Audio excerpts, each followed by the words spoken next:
Hola, tengo 68 años y vivo en Monterrey.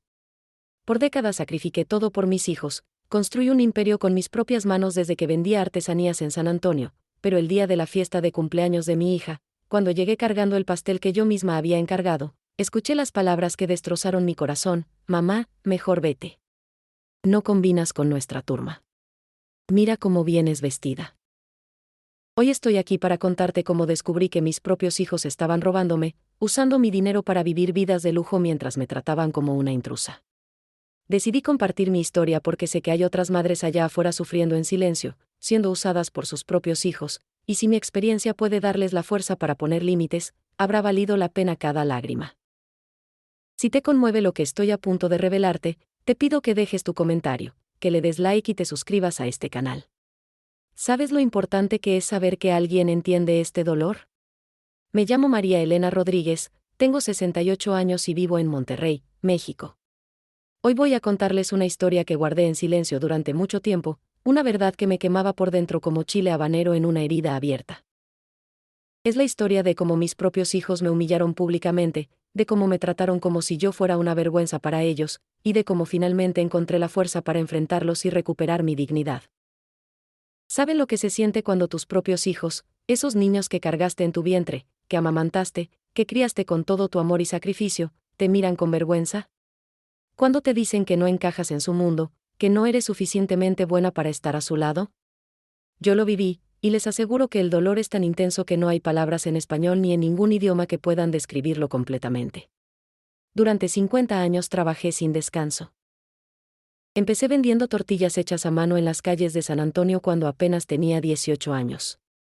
Mis manos, estas manos que mis hijos terminaron despreciando, amasaban la masa desde antes de que saliera el sol.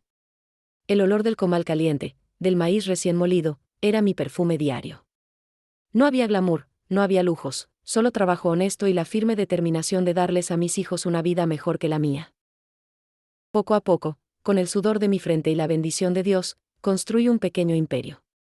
Abrí mi primera tienda de artesanías en la frontera entre México y Texas. Luego otra, y otra más.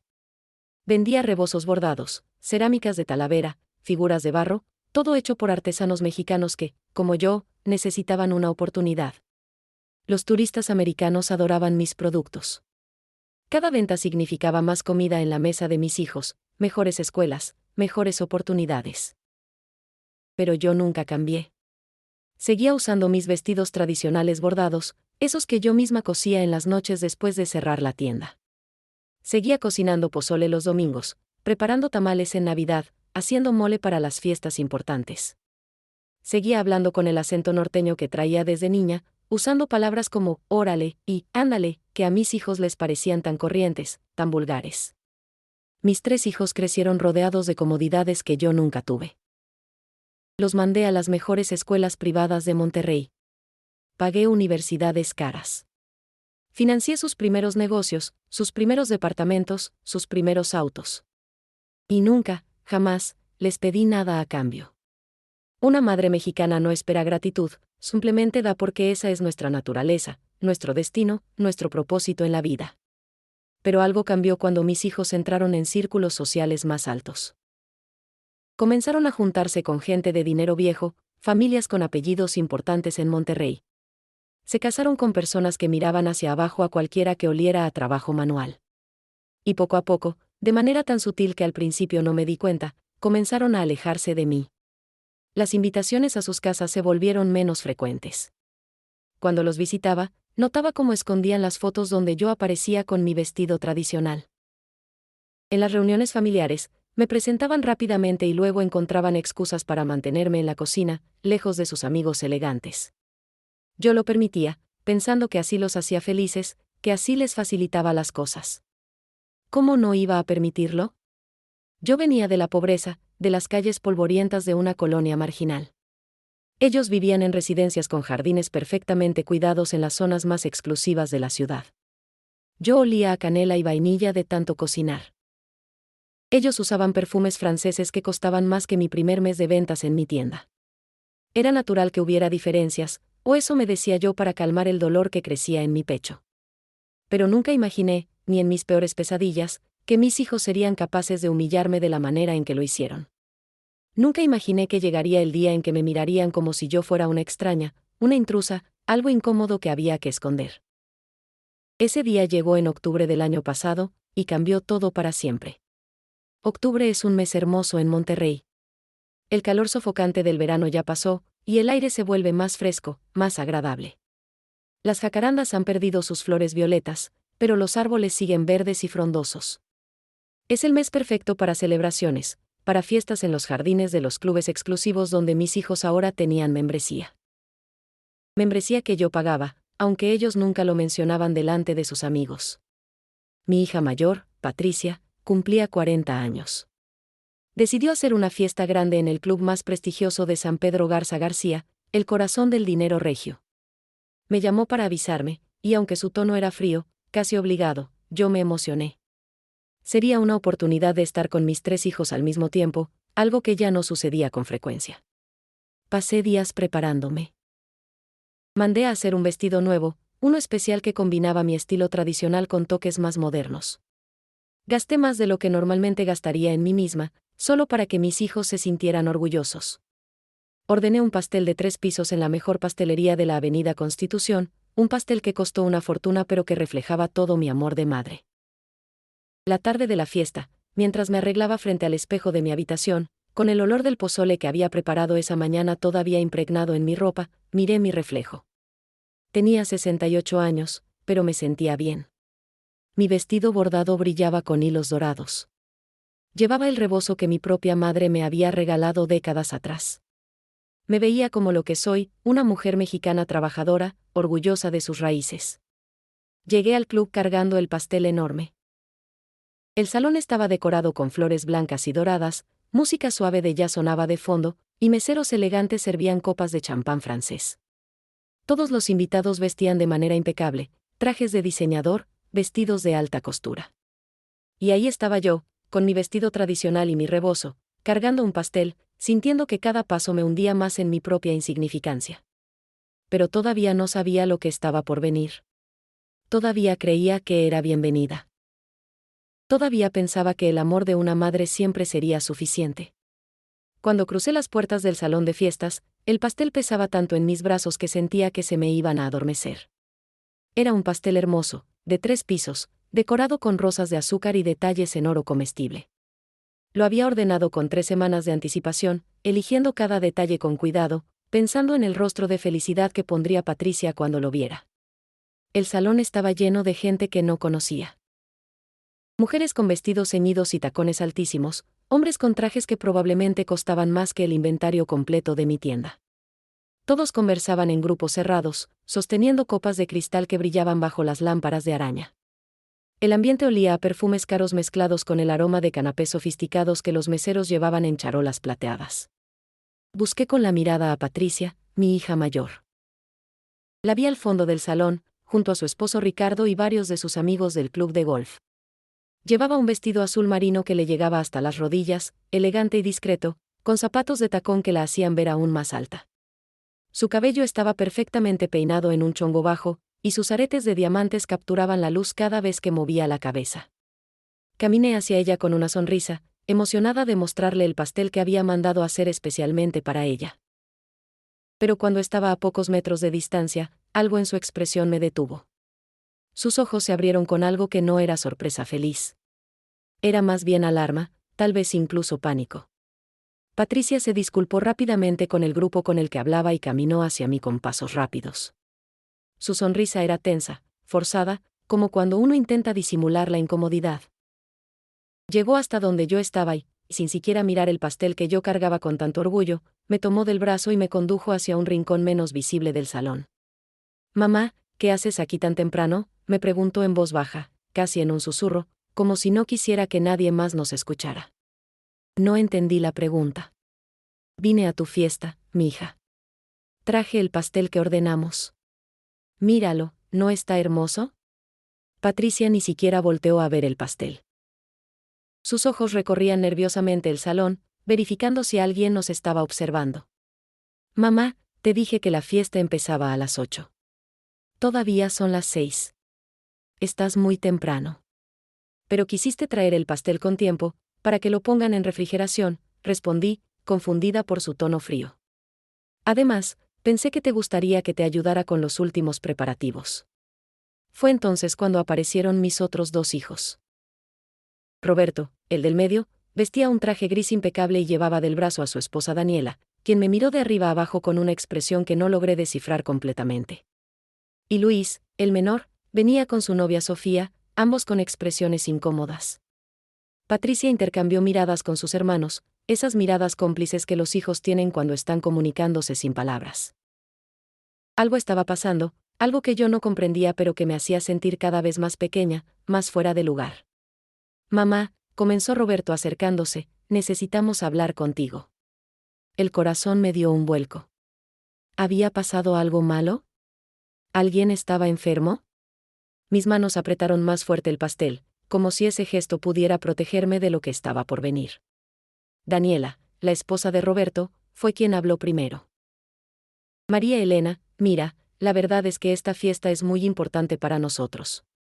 Hay inversionistas extranjeros, contactos de negocios muy valiosos. Necesitamos causar cierta impresión, María Elena. ¿Desde cuándo mi nuera me llamaba por mi nombre en vez de suegra, o al menos señora? El estómago se me revolvió. Luis continuó, con una voz que intentaba sonar gentil pero que solo lograba ser condescendiente. Lo que Daniela quiere decir, mamá, es que tal vez no sea el mejor momento para que tú estés aquí. No es personal, es solo que no combinas con nuestra turma, terminó Patricia la frase de su hermano, y esas palabras cayeron sobre mí como un balde de agua helada en pleno invierno. Mira cómo estás vestida, mamá. Mira tu ropa, tu rebozo. Esta es una fiesta elegante, de sociedad. Los invitados van a pensar cosas raras si te ven así, ¿así? ¿Así como? Miré mi vestido bordado, el que había mandado hacer con tanto cariño. Miré mi rebozo de seda con los colores tradicionales.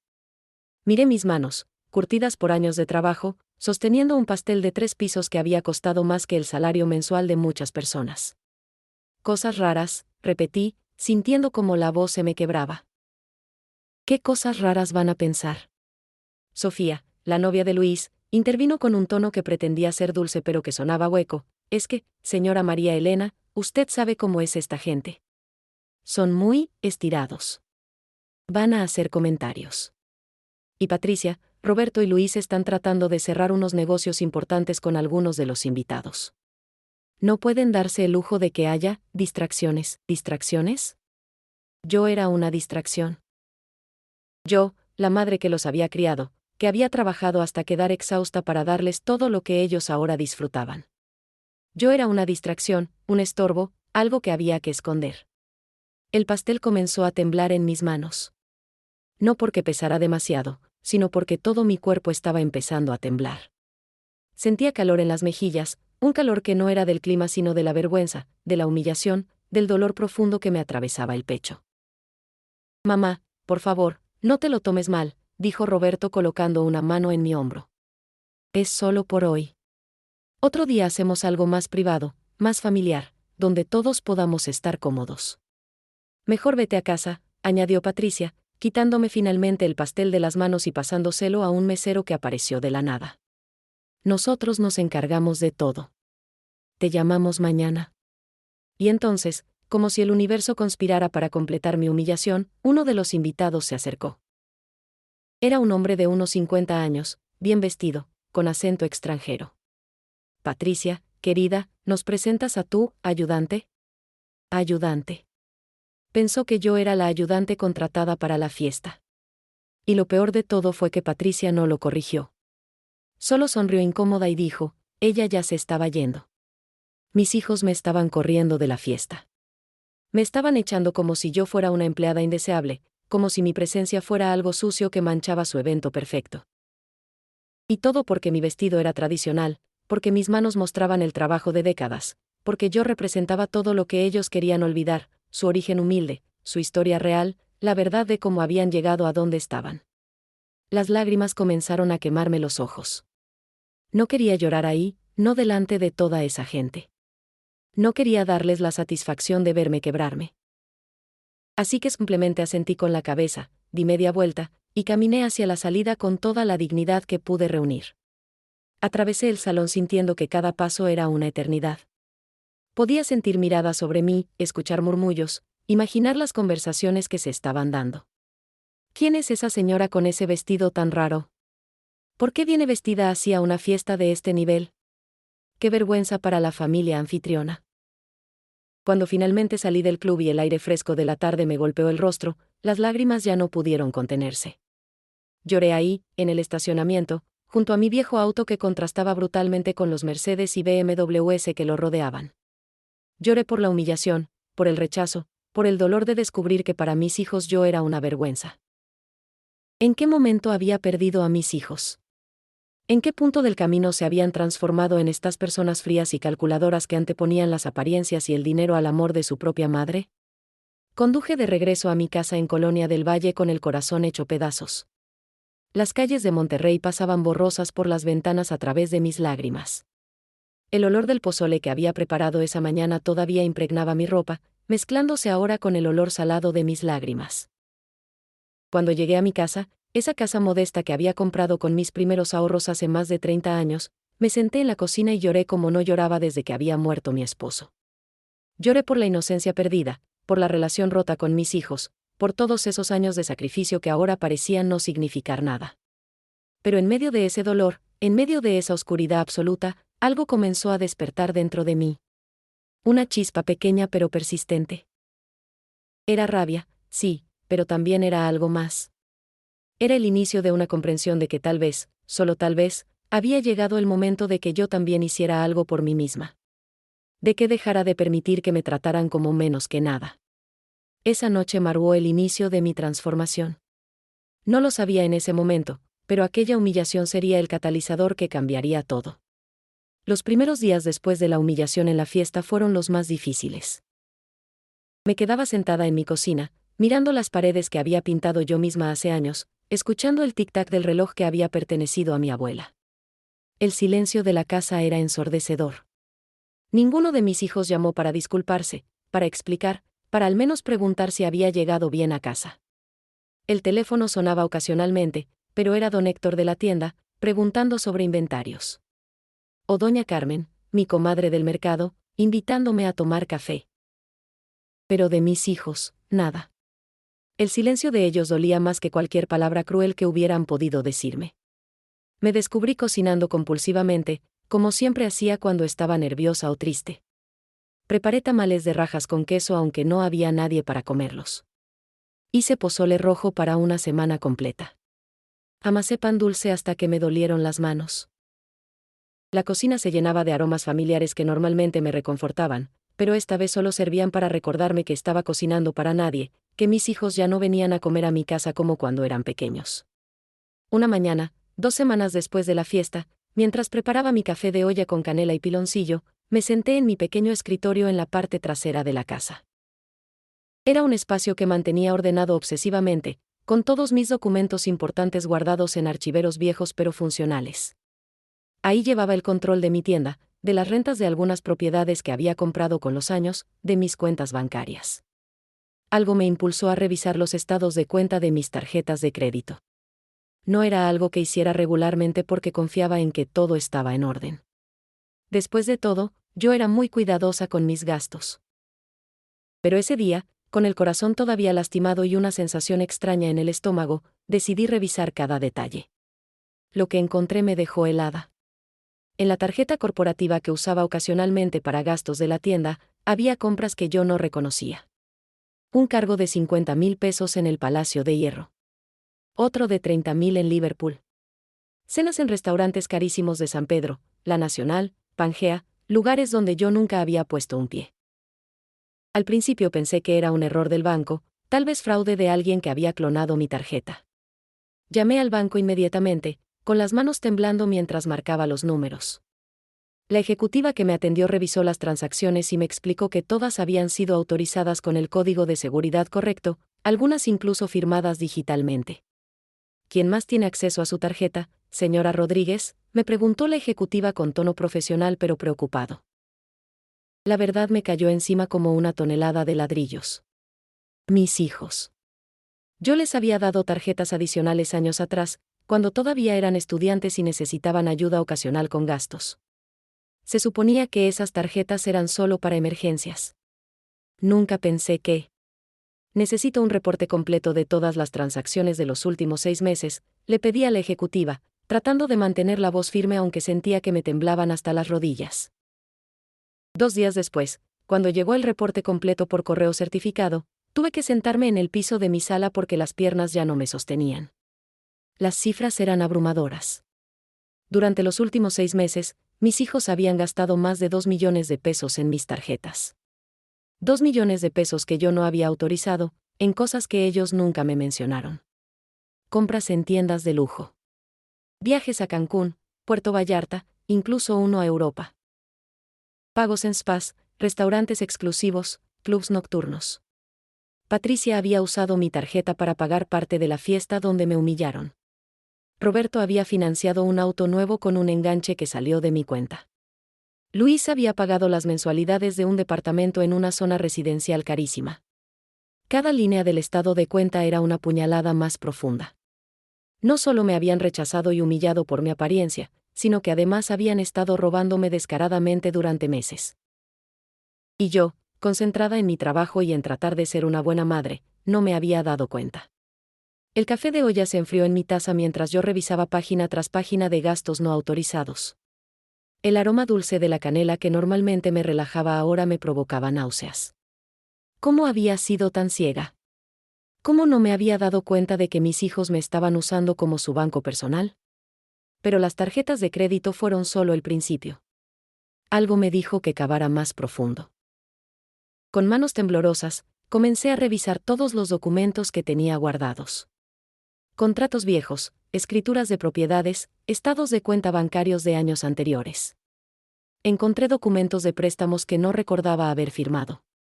Préstamos grandes, con el banco que usaba para mi negocio, supuestamente garantizados con mis propiedades. Los montos eran escalofriantes, préstamos de 500,000 pesos, de 1 millón, algunos incluso más grandes. Mi corazón latía tan fuerte que podía escucharlo en mis oídos. Tomé uno de los documentos y lo examiné cuidadosamente bajo la luz de la lámpara de mi escritorio. La firma parecía mía, pero algo estaba mal. Los trazos eran muy similares, pero no exactos. Como si alguien hubiera practicado copiar mi firma hasta lograr algo convincente. Esa noche no pude dormir. Me quedé sentada en mi cama, rodeada de papeles y documentos, tratando de armar el rompecabezas de lo que había estado sucediendo bajo mis narices.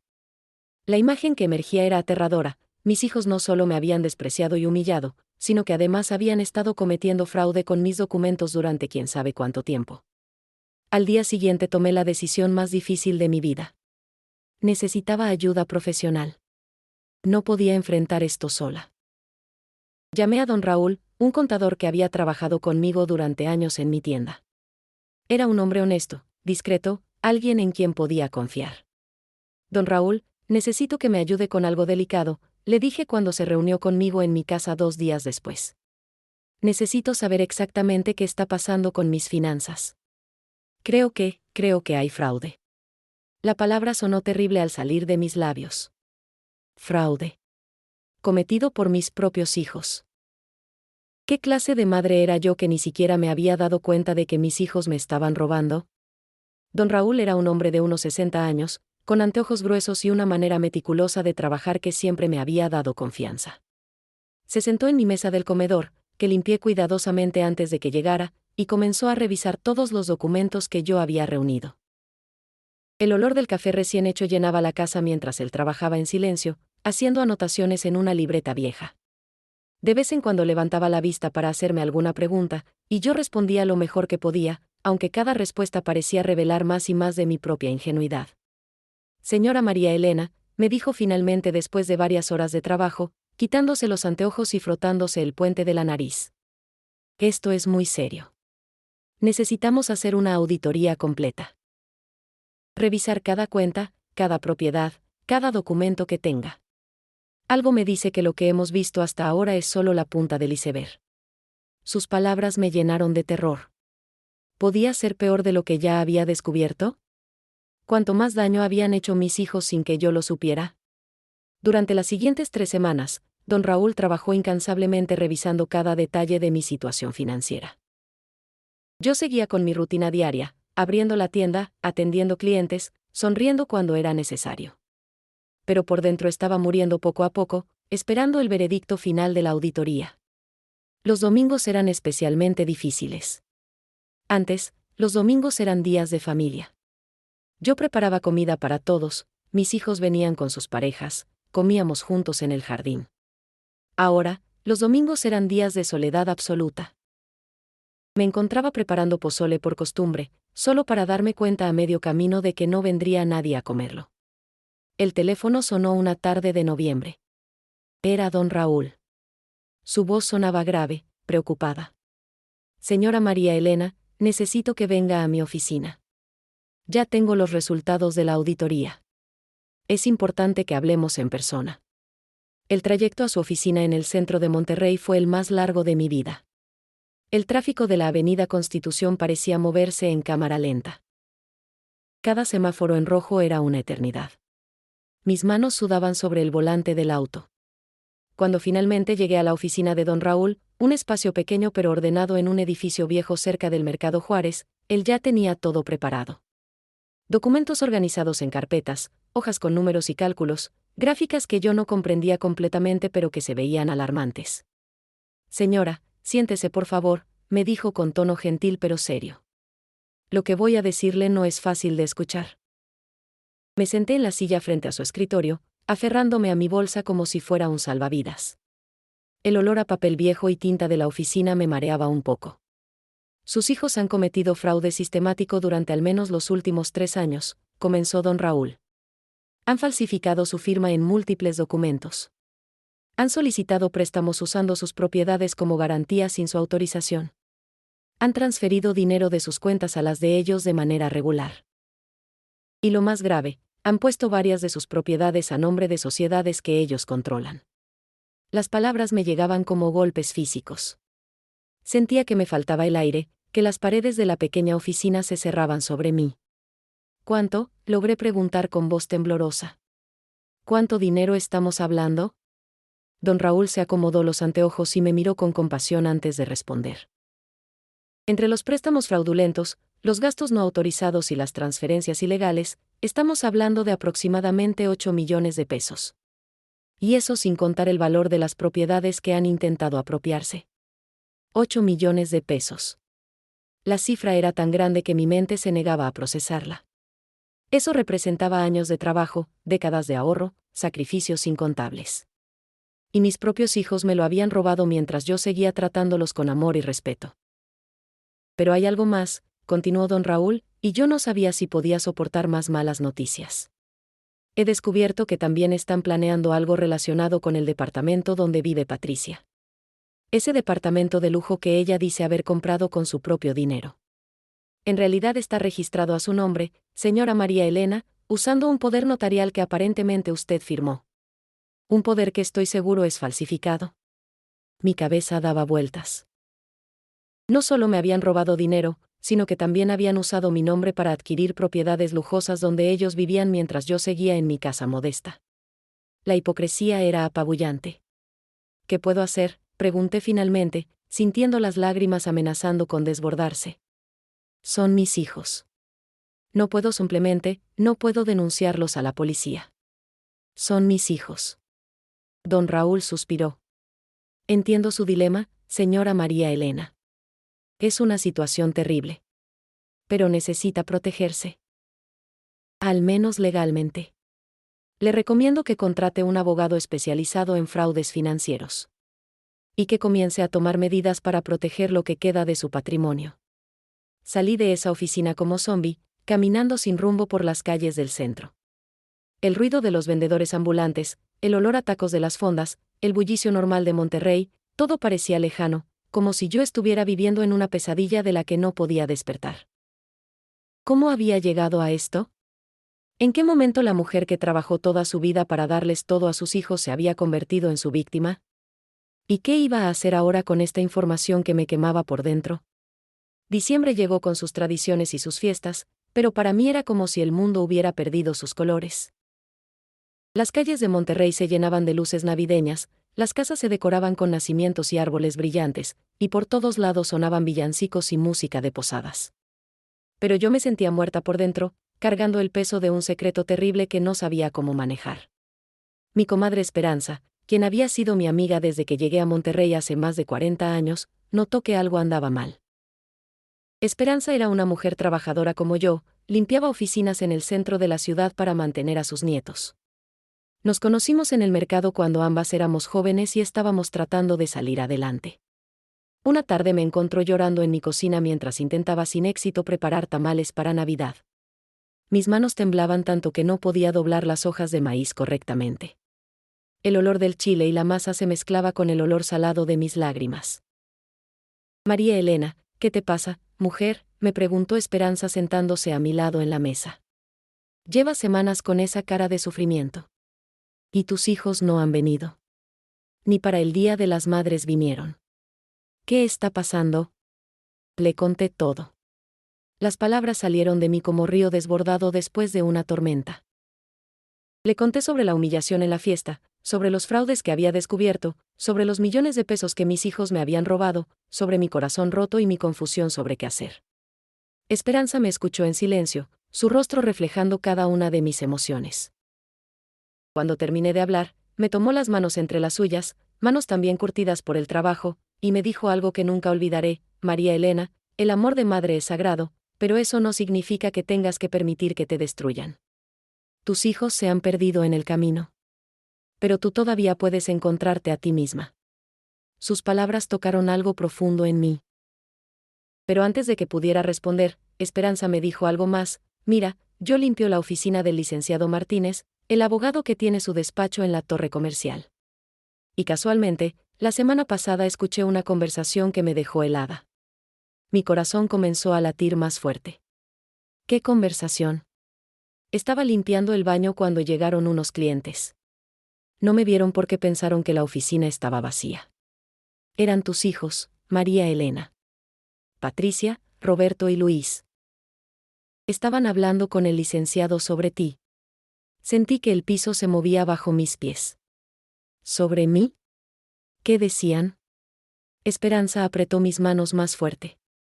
Estaban preguntando sobre cómo declararte mentalmente incompetente. Querían saber qué documentos médicos necesitaban, qué proceso legal tenían que seguir. Hablaban de internarte en una casa de reposo para que ellos pudieran tomar control completo de todas tus propiedades y cuentas. El mundo se detuvo. Mi propia sangre, los hijos que había criado, alimentado, amado incondicionalmente, estaban planeando declararme loca para robarme todo lo que me quedaba. No solo querían mi dinero, querían mi libertad. Querían encerrarme en algún lugar donde no pudiera defenderme mientras ellos tomaban control de mi vida. No puede ser cierto, susurré, aunque en mi corazón sabía que Esperanza no tenía razón para mentirme. No puede ser cierto. Mis hijos no, ellos no harían eso. Lo siento, comadre, dijo Esperanza con lágrimas en sus propios ojos. Sé que duele. Pero necesitaba saberlo. El licenciado les dijo que sería difícil porque tú estás perfectamente sana mentalmente, pero ellos insistían en que encontrarían la manera. Hablaban de conseguir médicos que testificaran a su favor. Mencionaron que ya habían comenzado a documentar supuestos comportamientos erráticos tuyos. Me levanté de la silla tan rápido que casi la tiré. Necesitaba aire, necesitaba espacio para procesar esta nueva traición. Salí al pequeño patio trasero de mi casa, donde tenía plantas de hierbabuena y cilantro que cuidaba con cariño. El aire fresco de diciembre me golpeó el rostro, pero no me refrescó. Me sentía arder por dentro. ¿Comportamientos erráticos? ¿De qué hablaban?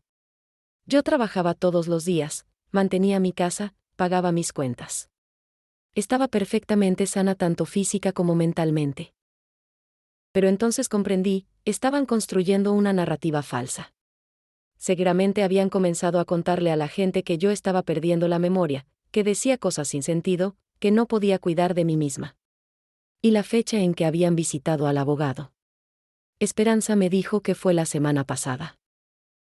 Eso significaba que apenas hace días, mientras yo lloraba por ellos, mientras me preguntaba si tal vez había sido muy dura al descubrir los fraudes, mientras consideraba perdonarlos y olvidar todo, Ellos estaban activamente planeando destruirme completamente.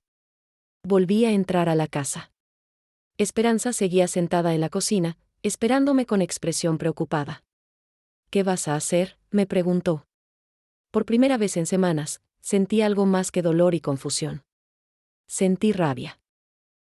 Una rabia limpia, pura, justificada. Una rabia que me daba claridad en vez de nublar mi juicio. Voy a pelear, dije con una voz que no reconocí como mía. Era más fuerte, más firme. Voy a defenderme. Ellos pensaron que yo era débil, que podían pisotearme porque soy su madre y las madres siempre perdonan todo. Pero se equivocaron. Voy a mostrarles quién es realmente María Elena Rodríguez. Los siguientes días fueron una vorágine de actividad. Primero, seguí el consejo de don Raúl y contraté un abogado especializado en fraude financiero. El licenciado García era un hombre serio, de unos 50 años, con reputación de ser implacable pero justo. Cuando le expliqué mi situación, me miró con una mezcla de compasión y determinación. Señora Rodríguez, lo que sus hijos han hecho constituye múltiples delitos. Fraude, falsificación de documentos, apropiación indebida. Pero entiendo que usted no quiere necesariamente que vayan a la cárcel. ¿Es correcto? Asentí con la cabeza. Por muy enojada que estuviera, la idea de que mis hijos fueran a prisión me destrozaba. Solo quiero protegerme. Quiero recuperar lo que me robaron. Y quiero asegurarme de que no puedan hacerme más daño. El licenciado García comenzó a trabajar de inmediato. Lo primero fue cambiar todas mis contraseñas bancarias, cancelar las tarjetas adicionales que mis hijos tenían, y poner alertas en todas mis cuentas. Luego iniciamos el proceso legal para anular los préstamos fraudulentos y recuperar el control de las propiedades que habían sido transferidas ilegalmente. También me aconsejó que me hiciera evaluaciones médicas completas, tanto físicas como psicológicas, para tener documentación oficial de que estaba perfectamente sana. Si sus hijos intentan declararla incompetente, necesitamos evidencia irrefutable de que están mintiendo, me explicó. Durante esos días de diciembre, mientras el resto de Monterrey se preparaba para las posadas y las celebraciones navideñas, yo pasaba mis mañanas en hospitales y clínicas haciéndome exámenes. Pruebas de memoria, evaluaciones cognitivas, análisis de sangre, todo tipo de estudios médicos. Los doctores me decían lo mismo una y otra vez: señora Rodríguez, usted está perfectamente sana para su edad. De hecho, está mejor que muchas personas 20 años más jóvenes. Cada certificado médico que recibía era una pequeña victoria, un escudo más contra las mentiras de mis hijos. Los guardaba cuidadosamente en una carpeta especial, junto con toda la evidencia del fraude que don Raúl y el licenciado García habían recopilado. Pero el peso emocional de todo esto era agobiante. Había noches en que no podía dormir, dando vueltas en la cama, preguntándome dónde había fallado como madre. ¿Los había consentido demasiado? ¿Les había dado todo tan fácilmente que nunca aprendieron el valor del trabajo honesto? ¿O simplemente había criado a 3 personas egoístas y ambiciosas que solo veían a los demás, incluso a su propia madre, como recursos para explotar? Una tarde, mientras organizaba fotos viejas, encontré una imagen de cuando mis hijos eran pequeños. Patricia tendría unos 8 años, Roberto 6, y Luis apenas 4. Estábamos en el Parque Fundidora, en una época en que ese parque todavía era nuevo y emocionante. Mis 3 hijos me abrazaban, con sonrisas enormes y genuinas. Yo llevaba un vestido sencillo, el pelo recogido en una cola de caballo, y en mi rostro había una expresión de felicidad absoluta. ¿Qué había pasado con esos niños? ¿Cuándo se habían transformado en los adultos crueles y codiciosos que ahora planeaban destruirme? Lloré sosteniendo esa fotografía, llorando no solo por lo que había perdido, sino por lo que nunca podría recuperar: la inocencia, la confianza, el amor puro que alguna vez compartimos. El 24 de diciembre, Nochebuena, fue especialmente doloroso. Era tradición en mi familia que todos nos reuniéramos en mi casa para la cena. Yo preparaba bacalao, romeritos, ensalada de manzana con nuez.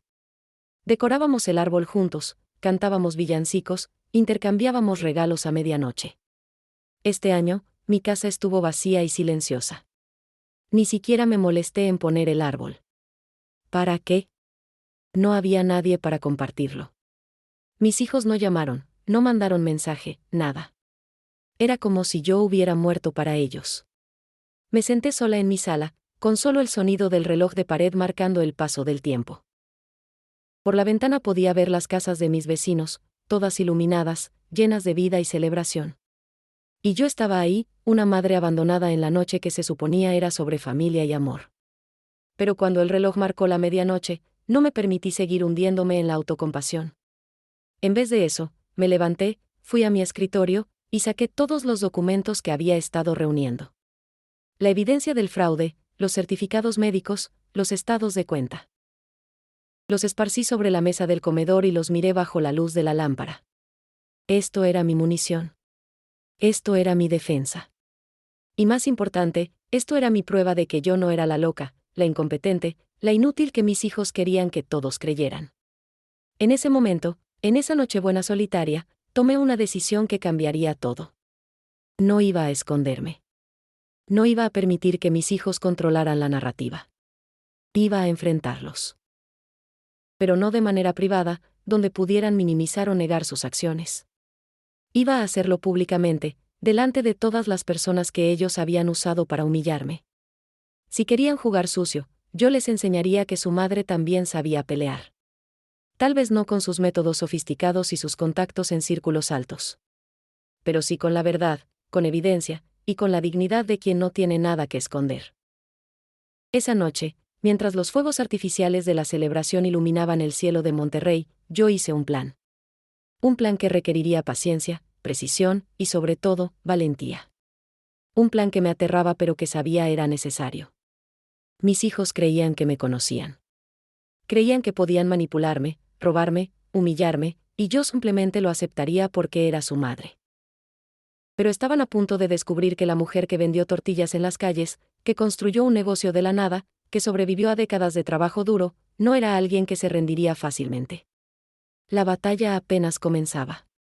Y esta vez, yo no iba a perder. Enero trajo consigo un aire de renovación. No solo porque era año nuevo, sino porque yo había tomado la decisión de cambiar mi vida. Ya no era la María Elena que aceptaba todo en silencio. Era alguien nueva, alguien más fuerte, alguien dispuesta a luchar por lo que era justo. Mi primera llamada del año fue al licenciado García. Quiero saber exactamente cuánto valgo, le dije con una determinación que sorprendió incluso a mí misma. Todo lo que poseo, todo lo que he construido. Quiero un inventario completo de mi patrimonio. El licenciado entendió inmediatamente por qué era importante. Es una excelente idea, señora Rodríguez. Necesitamos documentar todo antes de que sus hijos intenten hacer más daño. Durante las siguientes semanas, el licenciado García, junto con don Raúl, trabajaron para crear un inventario completo de todo lo que yo poseía. Fue un proceso revelador, incluso para mí. Había sido tan modesta, tan discreta con mi éxito, que ni siquiera yo misma tenía clara la magnitud de lo que había logrado. Primero revisamos las propiedades. La casa donde vivía en Colonia del Valle, comprada hace más de 30 años cuando esa zona apenas se estaba desarrollando. 3 edificios comerciales en McAllen, Texas, que rentaba a negocios pequeños. 2 locales en el centro histórico de Monterrey, en la avenida Morelos. Un terreno grande cerca de Guadalupe, en la frontera, que había comprado pensando dejárselo a mis hijos pero que ahora descubría había estado en peligro de ser transferido ilegalmente. Luego estaban mis negocios. La tienda principal de artesanías en Laredo, que había sido mi primer gran logro. 2 tiendas más pequeñas en San Antonio. Y múltiples inversiones que mi difunto esposo había hecho décadas atrás y que yo había continuado administrando sabiamente sin darles mucha importancia. Señora Rodríguez, me dijo el licenciado García un día de febrero, cuando terminamos el inventario completo. Su voz tenía un tono de asombro. Su patrimonio neto, entre propiedades, negocios e inversiones, está valuado en aproximadamente 42 millones de pesos. Es usted una mujer muy adinerada. 42 millones de pesos. La cifra era tan grande que al principio pensé que había escuchado mal. Yo, la mujer que usaba el mismo vestido bordado para cada ocasión especial, que cocinaba mis propias comidas, que manejaba un auto de 10 años. Yo tenía una fortuna que ni siquiera había reconocido como tal. ¿Y mis hijos saben esto?, pregunté, aunque ya intuía la respuesta. No lo creo, respondió el licenciado. Parece que usted ha sido tan discreta con sus finanzas que ellos solo conocían algunas de sus propiedades y cuentas. Por eso el fraude que cometieron, aunque grave, no afectó la mayor parte de su patrimonio. Ellos pensaban que le estaban robando todo, cuando en realidad solo accedieron a una fracción. La ironía era casi cómica. Mis hijos me habían rechazado, humillado, considerado pobre e inadecuada para su círculo social. Y todo ese tiempo, yo era significativamente más rica que ellos y que muchas de las personas con las que ellos desesperadamente querían impresionar. Pero lo más revelador vino cuando el licenciado me mostró otros documentos. Su esposo, que en paz descanse, fue muy previsor. Antes de morir, estableció un fideicomiso con cláusulas muy específicas. Todo lo que él dejó es exclusivamente suyo. No puede ser transferido a sus hijos sin su consentimiento explícito, por escrito, ante notario público. Y hay una cláusula que específicamente protege el patrimonio en caso de que alguien intente declararla incompetente sin justificación médica legítima. Lágrimas rodaron por mis mejillas. Mi esposo, que había muerto hace 20 años, todavía me estaba protegiendo desde el más allá. Él había previsto que algo así podría pasar. Tal vez no con nuestros propios hijos, pero había querido asegurarse de que nadie pudiera quitarme lo que era mío. Hay más, continuó el licenciado. Encontré una carta que su esposo dejó con el notario que manejó el fideicomiso. El notario tenía instrucciones de dársela solo si usted alguna vez enfrentaba problemas legales relacionados con su patrimonio. Creo que ha llegado ese momento. Con manos temblorosas, abrí el sobre amarillento que el licenciado me entregó. La letra de mi esposo, esa letra que no había visto en 2 décadas, llenaba las páginas. Comencé a leer, y con cada palabra, sentía que él estaba ahí conmigo, sosteniéndome, dándome fuerza. Mi querida María Elena, comenzaba la carta. Si estás leyendo esto, significa que alguien está intentando quitarte lo que tanto nos costó construir. Quiero que sepas que todo lo que tenemos es tuyo. Lo construiste tú con tu trabajo, tu inteligencia, tu dedicación. Yo solo tuve la suerte de estar a tu lado y de ayudarte en lo que pude. La carta continuaba explicando cómo había estructurado legalmente todo el patrimonio para protegerme. Detallaba cada propiedad, cada inversión, cada cuenta. Y al final, había un párrafo que me hizo llorar como no lloraba desde su funeral: si nuestros hijos algún día intentan lastimarte o aprovecharse de ti, recuerda que tú eres más fuerte de lo que crees. No eres solo su madre. Eres María Elena Rodríguez, la mujer que llegó a este país sin nada y construyó un imperio con sus propias manos. No permitas que nadie, ni siquiera nuestra propia sangre, te haga olvidar quién eres. Te amo eternamente, Joaquín. Lloré sosteniendo esa carta contra mi pecho, en el medio de la oficina del licenciado García, sin importarme cómo me veía. Mi esposo me conocía mejor que nadie. Sabía que yo tendía a minimizarme, a hacerme pequeña para que otros se sintieran grandes. Y desde la tumba me estaba recordando mi verdadero valor. Esa carta cambió algo fundamental en mí. Ya no estaba peleando solo por recuperar lo que me habían robado. Estaba peleando por honrar la memoria de mi esposo, por respetar todo el trabajo que habíamos hecho juntos, por demostrar que su fe en mí no había sido en vano. Cuando salí de la oficina del licenciado ese día, el sol de febrero brillaba más fuerte que nunca. Las calles de Monterrey se veían diferentes, como si las estuviera viendo por primera vez. El ruido de los carros, el olor a tacos de los puestos callejeros, las voces de los vendedores ambulantes. Todo parecía más vibrante, más real. Me detuve en un puesto de tacos de carne asada cerca del mercado.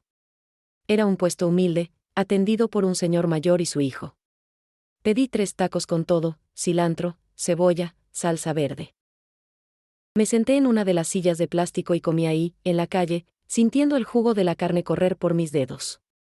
El señor que atendía me reconoció. «¿Doña María Elena? ¿Es usted? No la veía por aquí hace años». «Don Chema», respondí sonriendo. «Tiene razón, hace mucho que no venía. Pero decidí volver a mis raíces».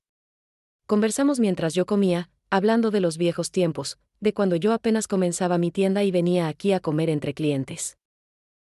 Don Chema me contó cómo su negocio había sobrevivido las crisis económicas, cómo seguía adelante a pesar de todo. El secreto, me dijo con sabiduría de años, es nunca olvidar de dónde venimos.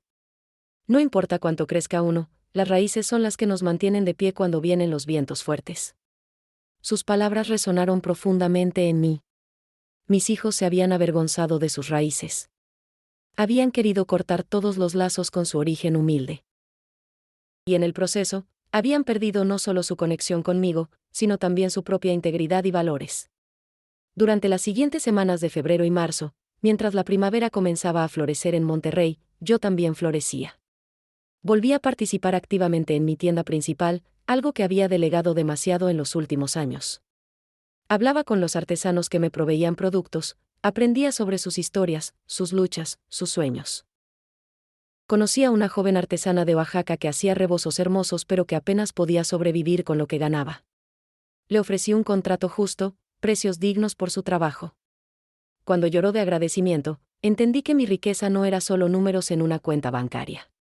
Era la oportunidad de hacer diferencia en las vidas de otros. Establecí contacto con comunidades de artesanos en varios estados de México. Comencé a planear algo que había estado en mi mente durante años pero que nunca había tenido el valor de ejecutar, una fundación que apoyara a artesanos pobres, especialmente mujeres, que estaban tratando de salir adelante como yo lo había hecho décadas atrás. El licenciado García me ayudó a estructurar legalmente la fundación. ¿Cómo quiere llamarla?, me preguntó. Fundación Joaquín Rodríguez, respondí sin dudar. En honor a mi esposo. Él siempre creyó en apoyar a los que menos tienen. Esta es mi manera de continuar su legado. Trabajamos en los estatutos de la fundación durante marzo y abril.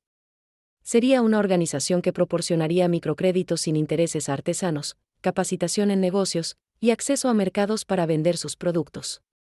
Todo lo que yo hubiera querido tener cuando empecé, ahora yo podría ofrecérselo a otros. Pero establecer la fundación tenía otro propósito estratégico. El licenciado García fue franco conmigo: si estructura correctamente la transferencia de sus bienes principales a la fundación, sus hijos no podrán tocarlos. Ni ahora ni después de que usted parta. El patrimonio estará protegido y se usará para el bien que usted ha definido. Era perfecto. No solo estaría protegiendo mi patrimonio de las manos codiciosas de mis hijos, sino que además estaría asegurándome de que mi vida de trabajo tuviera un propósito trascendente. El dinero que mis hijos querían desperdiciar en lujos superficiales ahora ayudaría a cientos, tal vez miles, de familias a salir de la pobreza. Durante estos meses de preparación, mis hijos hicieron varios intentos de contactarme. Primero fueron llamadas que yo no contesté. Luego mensajes que leí pero no respondí. Finalmente, aparecieron en mi casa una tarde de abril. Yo estaba en mi jardín, podando las plantas de hierbabuena, cuando escuché el timbre. A través de la mirilla vi a Patricia, Roberto y Luis parados juntos en mi puerta. Se veían ansiosos, inquietos. Seguramente ya habían descubierto que sus tarjetas estaban canceladas, que los préstamos fraudulentos estaban siendo cuestionados. No abrí la puerta. En vez de eso, les hablé a través del intercomunicador: si necesitan hablar conmigo, pueden contactar a mi abogado, el licenciado García. Aquí está su tarjeta. Deslicé una tarjeta de presentación por debajo de la puerta. Mamá, no seas ridícula, gritó Patricia. Abre la puerta. Tenemos que hablar. Ya no tenemos nada que hablar, respondí, sintiendo mi voz más firme de lo que había estado en meses. Ustedes decidieron cómo iban a tratarme cuando me echaron de esa fiesta. Y yo decidí cómo voy a responder cuando descubrí que me estaban robando. No te estábamos robando. Ese dinero es de la familia, protestó Roberto. El dinero es mío, corregí. Lo gané yo. Lo administro yo. Y como lo use es decisión mía, no de ustedes. Mamá, necesitamos ese dinero, intervino Luis, y por primera vez escuché desesperación real en su voz. Tenemos deudas, compromisos. No puedes simplemente cortar todo de repente. Claro que puedo, respondí. Y lo voy a hacer. Aprendan a vivir con lo que ustedes mismos ganen. Yo lo hice. Ustedes también pueden. Los escuché discutir entre ellos al otro lado de la puerta. Voces subidas de tono, acusaciones mutuas. Luego, el sonido de pasos alejándose. Desde la ventana los vi subirse a su auto y alejarse. Patricia gritaba algo que no alcancé a escuchar, Roberto golpeaba el volante con frustración, Luis se veía derrotado. Una parte de mí, esa parte que siempre será su madre, sintió dolor por verlos así. Pero una parte más grande, más sabia, entendió que esto era necesario. A veces el amor verdadero significa establecer límites, incluso cuando duele. Especialmente cuando duele. Esa noche, sola en mi casa, preparé mole desde cero. Era un proceso largo, laborioso. Tostar los chiles, moler las especias, mezclar los ingredientes con paciencia infinita. El aroma llenó toda la casa, trayendo memorias de tiempos más felices. Pero no me hundí en la nostalgia. En vez de eso, mientras el mole se cocinaba a fuego lento, trabajé en los planes finales para la fundación. Revisé listas de comunidades artesanales que querían apoyar, calculé presupuestos, diseñé programas. Por primera vez en meses, tal vez en años, me sentí completamente en paz. Sí, había perdido a mis hijos. O tal vez ellos me habían perdido a mí. Pero había ganado algo más valioso, me había encontrado a mí misma. Había redescubierto quién era María Elena Rodríguez, no solo como madre, sino como mujer, como empresaria, como ser humano con valor y propósito propios. Y apenas estaba comenzando. La verdadera prueba aún estaba por venir. Mayo llegó con un calor que ya anunciaba el verano norteño que se aproximaba. Las jacarandas en las calles de Monterrey habían perdido sus flores violetas, y ahora los árboles proporcionaban sombra densa contra el sol cada vez más intenso. Era el mes perfecto para ejecutar mi plan, un plan que había estado gestándose durante meses de dolor y reflexión. El licenciado García y yo nos reunimos en su oficina una mañana de lunes. Sobre su escritorio estaban todos los documentos que necesitaríamos, la evidencia del fraude cuidadosamente organizada, los certificados médicos que probaban mi perfecta salud mental, los documentos de la fundación y, finalmente, las escrituras de las propiedades que serían transferidas al fideicomiso de la fundación. ¿Está segura de esto, señora Rodríguez?, me preguntó el licenciado por última vez. Una vez que firmemos estos documentos, no habrá vuelta atrás. La mayoría de su patrimonio quedará protegido en la fundación. Sus hijos no podrán tocarlo ni ahora ni después de su muerte. Tomé la pluma que él me ofrecía y la sostuve sobre el primer documento. Mi mano no temblaba. Estoy completamente segura. Esta es la mejor decisión que he tomado en años. Firmé cada documento meticulosamente. Cada firma era una pequeña victoria, un acto de autonomía y autodeterminación. Los edificios de McAllen, el terreno en Guadalupe, los locales en el centro de Monterrey. Todo pasaría a la fundación que llevaría el nombre de mi difunto esposo y que ayudaría a personas que, como yo alguna vez fui, necesitaban una oportunidad. Mantuve solo lo esencial para mi vida diaria, mi casa, mi tienda principal, y una cuenta bancaria con fondos suficientes para vivir cómodamente el resto de mis días. Pero la gran riqueza, esos 42 millones de pesos que mis hijos tanto codiciaban, ahora estaba fuera de su alcance para siempre.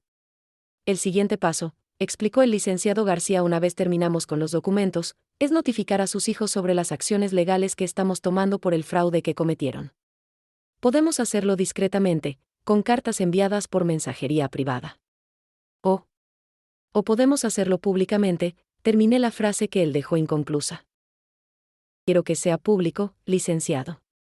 Ellos me humillaron públicamente. Es justo que la verdad también se revele de la misma manera. El licenciado asintió con comprensión.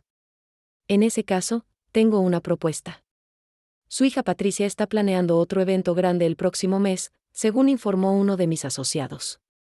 Aparentemente es una fiesta para celebrar el aniversario de su empresa de consultoría. Va a ser en el mismo club donde fue humillada el año pasado. Mi corazón se aceleró.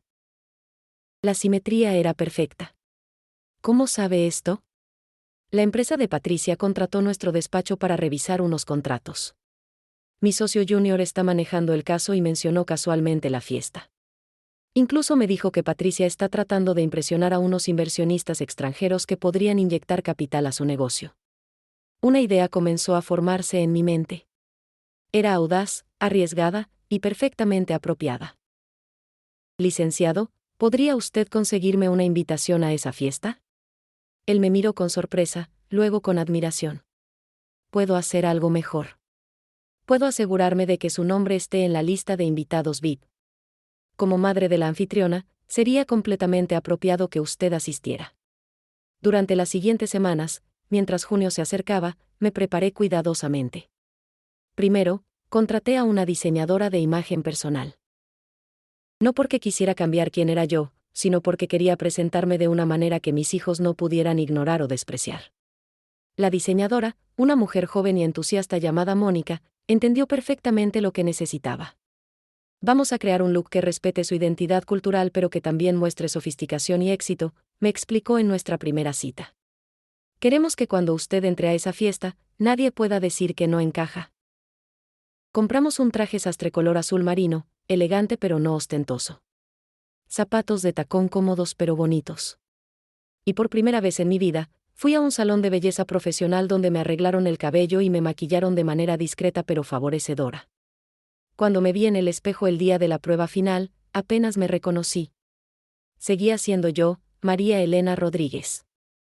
Pero era una versión de mí que irradiaba confianza, éxito y dignidad. Ya no era la mujer con el vestido bordado que habían echado de una fiesta. Era una empresaria exitosa, una mujer de recursos, alguien que merecía respeto. Pero el elemento más importante de mi plan no era mi apariencia. Era la verdad. El licenciado García preparó una presentación completa, con documentos y evidencias, que yo llevaría conmigo a la fiesta. No iba a esconderme. No iba a quedarme callada. Iba a revelar todo lo que mis hijos habían hecho, delante de las mismas personas que habían presenciado mi humillación un año atrás. Mi comadre Esperanza estaba preocupada. María Elena, ¿estás segura de esto? Tus hijos van a quedar expuestos frente a todos. Va a ser muy vergonzoso para ellos. Ellos no tuvieron problema en avergonzarme a mí, respondí mientras bebíamos café en mi cocina. El aroma del café de olla llenaba el espacio con su fragancia reconfortante. Es hora de que enfrenten las consecuencias de sus acciones. Pero son tus hijos, insistió Esperanza con preocupación maternal en sus ojos. Después de esto, tal vez nunca puedas reconciliarte con ellos. Sus palabras me dolieron porque tocaban mi mayor temor. A pesar de todo lo que mis hijos me habían hecho, una parte de mí todavía los amaba. Todavía recordaba cuando eran pequeños, cuando me necesitaban, cuando yo era su mundo entero. Pero también sabía que el amor verdadero a veces requiere acciones difíciles. Si esta es la única manera de que ellos entiendan la gravedad de lo que hicieron, entonces que así sea, le dije a Esperanza.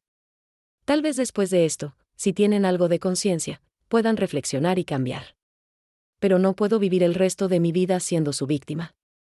Necesito hacer esto por mí. Los días previos a la fiesta fueron de nervios y preparación final.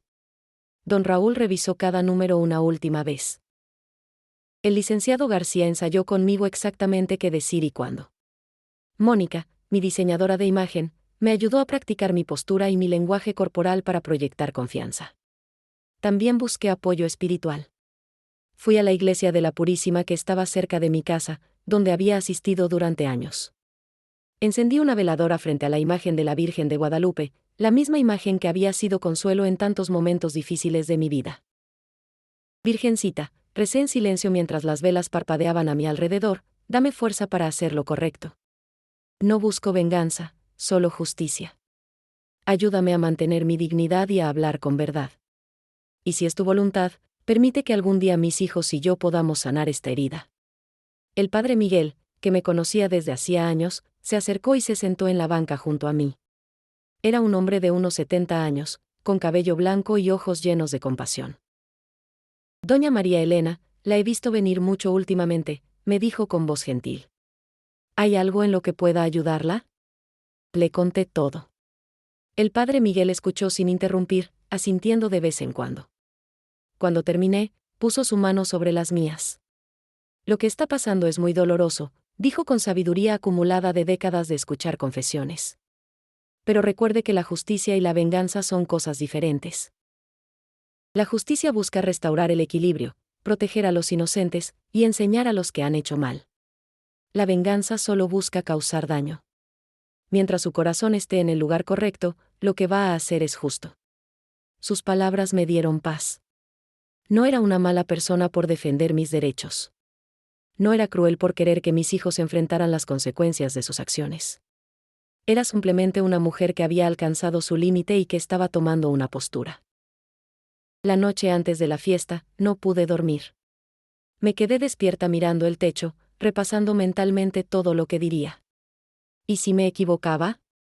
¿Y si esto solo empeoraba las cosas? ¿Y si mis hijos me odiaban para siempre?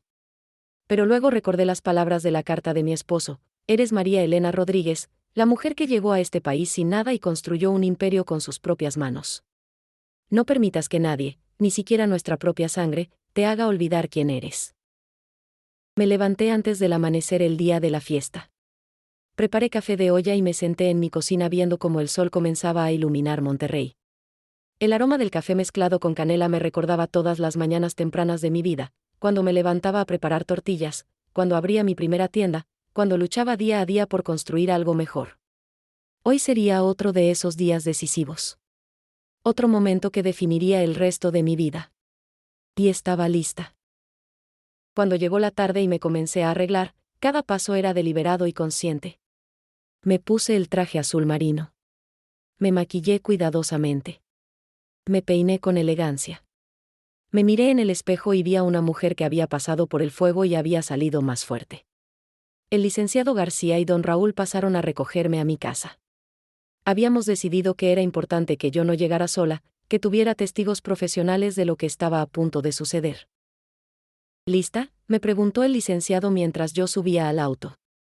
Lista, respondí, y era verdad. Después de meses de dolor, humillación, descubrimientos dolorosos y preparación cuidadosa, finalmente estaba lista para enfrentar a mis hijos y reclamar mi dignidad. El trayecto al club fue silencioso. Yo miraba por la ventana las calles familiares de Monterrey pasando rápidamente. Esta ciudad había sido mi hogar durante décadas. Aquí había construido mi vida, criado a mis hijos, creado mi negocio. Y ahora, en este mismo lugar, iba a tomar una de las decisiones más importantes de mi existencia. Cuando llegamos al club, el estacionamiento estaba lleno de autos lujosos. Mercedes, BMWs, Audis. Y entre ellos, nuestro auto relativamente modesto pero perfectamente respetable. No necesitaba un auto ostentoso para probar mi valor. Respiré profundo, ajusté mi chaqueta, y caminé hacia la entrada del club con la cabeza en alto. El licenciado García llevaba un portafolio con todos los documentos que necesitaríamos. Don Raúl caminaba a mi otro lado, su presencia sólida y reconfortante. La batalla estaba a punto de comenzar. Y esta vez, yo no iba a correr. Esta vez, yo iba a quedarme y luchar. El salón del club estaba incluso más elegante que la última vez. Había más flores, más luces, más decoraciones. Los meseros circulaban con charolas de canapés sofisticados y copas de champán. Una pequeña orquesta tocaba jazz suave en un rincón. Y por todas partes, gente bien vestida conversaba en grupos, riendo y disfrutando de la fiesta que mi hija había organizado con mi dinero robado. Cuando entré al salón, acompañada del licenciado García y don Raúl, varias cabezas voltearon a verme. Algunos no me reconocieron inmediatamente porque mi apariencia era completamente diferente a la de un año atrás. No llevaba mi vestido tradicional bordado. No cargaba un pastel. No parecía fuera de lugar. Vi el momento exacto en que Patricia me reconoció. Estaba al otro lado del salón, conversando animadamente con un grupo de personas que lucían como los inversionistas extranjeros que tanto le importaban. Su rostro pasó por varias expresiones en rápida sucesión: confusión, reconocimiento, alarma, y finalmente pánico. Dejó a sus invitados con una excusa rápida y caminó hacia mí con pasos apresurados. Roberto y Luis, que estaban en diferentes partes del salón, también me vieron y se acercaron. Los tres convergieron frente a mí con expresiones que mezclaban sorpresa e indignación. «Mamá, ¿qué estás haciendo aquí?», susurró Patricia con urgencia, tratando de mantener una sonrisa falsa para no alarmar a los invitados cercanos. «No te invitamos». «No necesitaba invitación», respondí con calma. «Estoy en la lista de VIPs. Como madre de la anfitriona, es completamente apropiado que esté aquí». «Necesitas irte», intervino Roberto acercándose más. «Ahora mismo. Esto es un evento de negocios importante». «No me voy a ir», dije con una firmeza que los sorprendió a los tres. «De hecho, tengo algo importante que compartir con todos los presentes. Algo que creo que sus inversionistas y amigos deberían saber». Luis miró nerviosamente alrededor, verificando que nadie nos estuviera escuchando. «Mamá, por favor, no hagas una escena. ¿Podemos hablar de esto en privado mañana? Tuvieron meses para hablar conmigo en privado, respondí. Pero eligieron mentir, robar y planear declararme incompetente. Ya no hay más conversaciones privadas. Es hora de que la verdad salga a la luz. Patricia intentó tomarme del brazo, probablemente para conducirme hacia la salida, pero el licenciado García se interpuso suavemente. Señora Patricia Rodríguez, soy el licenciado Fernando García, abogado de su madre. Le sugiero que no intente remover físicamente a la señora María Elena de este lugar. Tiene todo el derecho de estar aquí. Abogado, repitió Roberto con voz estrangulada. ¿Desde cuándo tienes abogado, mamá? Desde que descubrí que mis propios hijos me han estado robando durante años, respondí, y por primera vez dejé que la rabia que había estado conteniendo se filtrara en mi voz. Desde que supe que estaban planeando declararme loca para tomar control de todo lo que construí. El rostro de mis 3 hijos palideció simultáneamente. Sabían que yo sabía. Ya no podían seguir mintiendo, seguir disimulando. La verdad estaba ahí, entre nosotros, imposible de ignorar. No sé de qué hablas, intentó negar Patricia, pero su voz temblaba. Estás confundida, mamá. Tal vez deberías ir a casa y descansar. No estoy confundida, respondí. Estoy perfectamente cuerda, y tengo los certificados médicos para probarlo. Saqué de mi bolsa un sobre y lo extendí hacia ella. Evaluaciones psicológicas completas, exámenes médicos, todo realizado en los últimos 2 meses por doctores certificados. Todos concluyen que estoy en perfecto estado mental y físico. Así que su plan de declararme incompetente no va a funcionar. Patricia no tomó el sobre. Sus manos temblaban visiblemente ahora. A nuestro alrededor, algunos invitados habían comenzado a notar que algo inusual estaba pasando. Las conversaciones cercanas se habían vuelto murmullos mientras la gente trataba de escuchar discretamente. Mamá, estás cometiendo un error, dijo Roberto bajando aún más la voz. Si haces esto aquí, vas a arruinar todo. Nuestros negocios, nuestras reputaciones. ¿Y qué hay de mi reputación?, pregunté elevando ligeramente la voz. Ya no me importaba quién escuchara. ¿Les importó mi reputación cuando me echaron de esta misma sala hace un año porque mi vestido no era suficientemente elegante para ustedes? ¿Cuándo me dijeron que no combinaba con su turma? Las palabras resonaron en el silencio que comenzaba a formarse. Más y más personas dejaban de hablar, volteando hacia nosotros con curiosidad evidente. Eso fue diferente, empezó Patricia, pero yo la interrumpí. No fue diferente. Fue el inicio de una serie de humillaciones y abusos que ustedes han cometido contra mí. Y hoy va a terminar. Hoy todos van a saber quiénes son realmente Patricia, Roberto y Luis Rodríguez. Mamá, no, suplicó Luis, y por primera vez vi algo parecido a genuino remordimiento en sus ojos. Pero era demasiado tarde. Demasiado poco, demasiado tarde. Caminé hacia el centro del salón. Mi corazón latía fuertemente, pero mis pasos eran firmes. El licenciado García me siguió con el portafolio. Don Raúl se quedó cerca, como un guardián silencioso. Disculpen, dije en voz alta, lo suficientemente fuerte como para captar la atención de todo el salón. Sé que esta es una fiesta y que interrumpir no es de buena educación.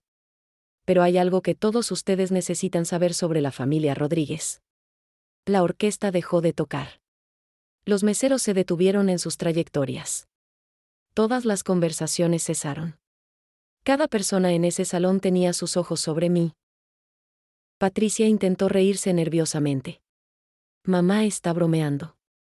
Por favor, todos, disculpen la interrupción. Mamá, ven, vamos afuera. No estoy bromeando, dije con claridad. Mi nombre es María Elena Rodríguez. Soy la madre de Patricia, Roberto y Luis. Y durante 50 años he trabajado sin descanso para darles a mis hijos todo lo que necesitaban. Construí un negocio desde cero. Invertí sabiamente. Ahorré cada peso. Todo para asegurarme de que mis hijos tuvieran oportunidades que yo nunca tuve. Hice una pausa, dejando que mis palabras se asentaran. Podía ver rostros confundidos, algunos incluso compasivos. Continué. Hace un año, en este mismo salón, fui echada de la fiesta de cumpleaños de mi hija. Me dijeron que no combinaba con su turma, que mi ropa era inapropiada, que mi presencia era una vergüenza. Todo porque yo usaba un vestido tradicional mexicano bordado, porque mis manos mostraban el trabajo de décadas, porque yo representaba un pasado que mis hijos querían ocultar. Hubo murmullos en la audiencia. Algunos miraban a Patricia con expresiones de juicio. Ella estaba roja de vergüenza e ira. Pero la humillación no terminó ahí, continué. Lo que descubrí después fue mucho peor. Durante años, mis hijos han estado cometiendo fraude contra mí. Han falsificado mi firma en documentos legales. Han solicitado préstamos millonarios usando mis propiedades como garantía sin mi autorización.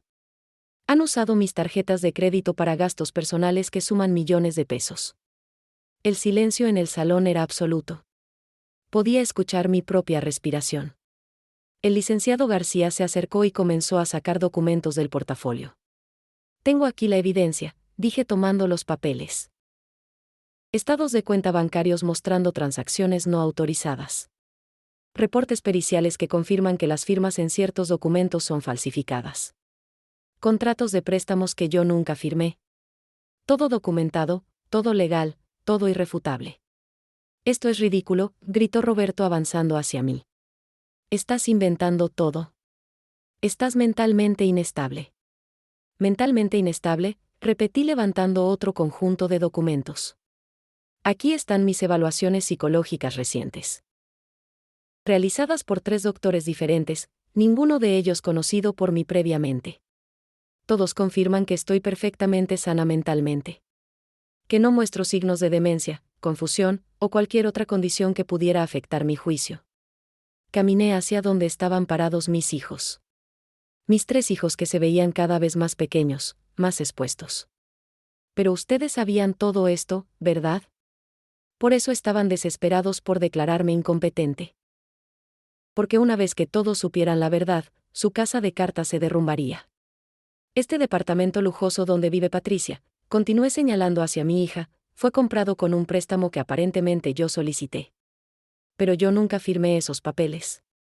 Patricia falsificó mi firma, usó mi nombre y mi crédito para comprar una propiedad que está a mi nombre legalmente pero que ella usa como si fuera suya. Uno de los hombres en el grupo donde Patricia había estado conversando antes, presumiblemente uno de los inversionistas, se acercó. ¿Esto es cierto, señorita Rodríguez? Patricia abrió y cerró la boca varias veces, incapaz de formar palabras. Es completamente cierto, respondí por ella. Y hay más. El auto nuevo de Roberto, pagado con mi tarjeta de crédito sin mi autorización. El departamento de lujo de Luis, financiado de la misma manera. Las vacaciones en Europa, las compras en tiendas de diseñador, todo pagado con dinero que ellos robaron de mí. ¿Cuánto?, preguntó una mujer del público, su voz llena de incredulidad. 8 millones de pesos, respondí. Documentados, verificados, irrefutables. 8 millones de pesos que mis hijos me robaron mientras me trataban como si yo fuera una vergüenza para ellos. El murmullo que siguió fue como un enjambre de abejas.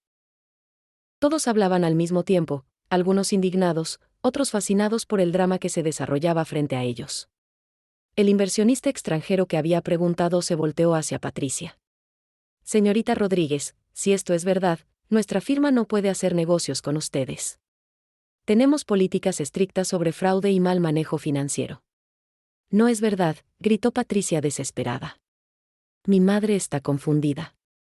Ha estado actuando extraño últimamente.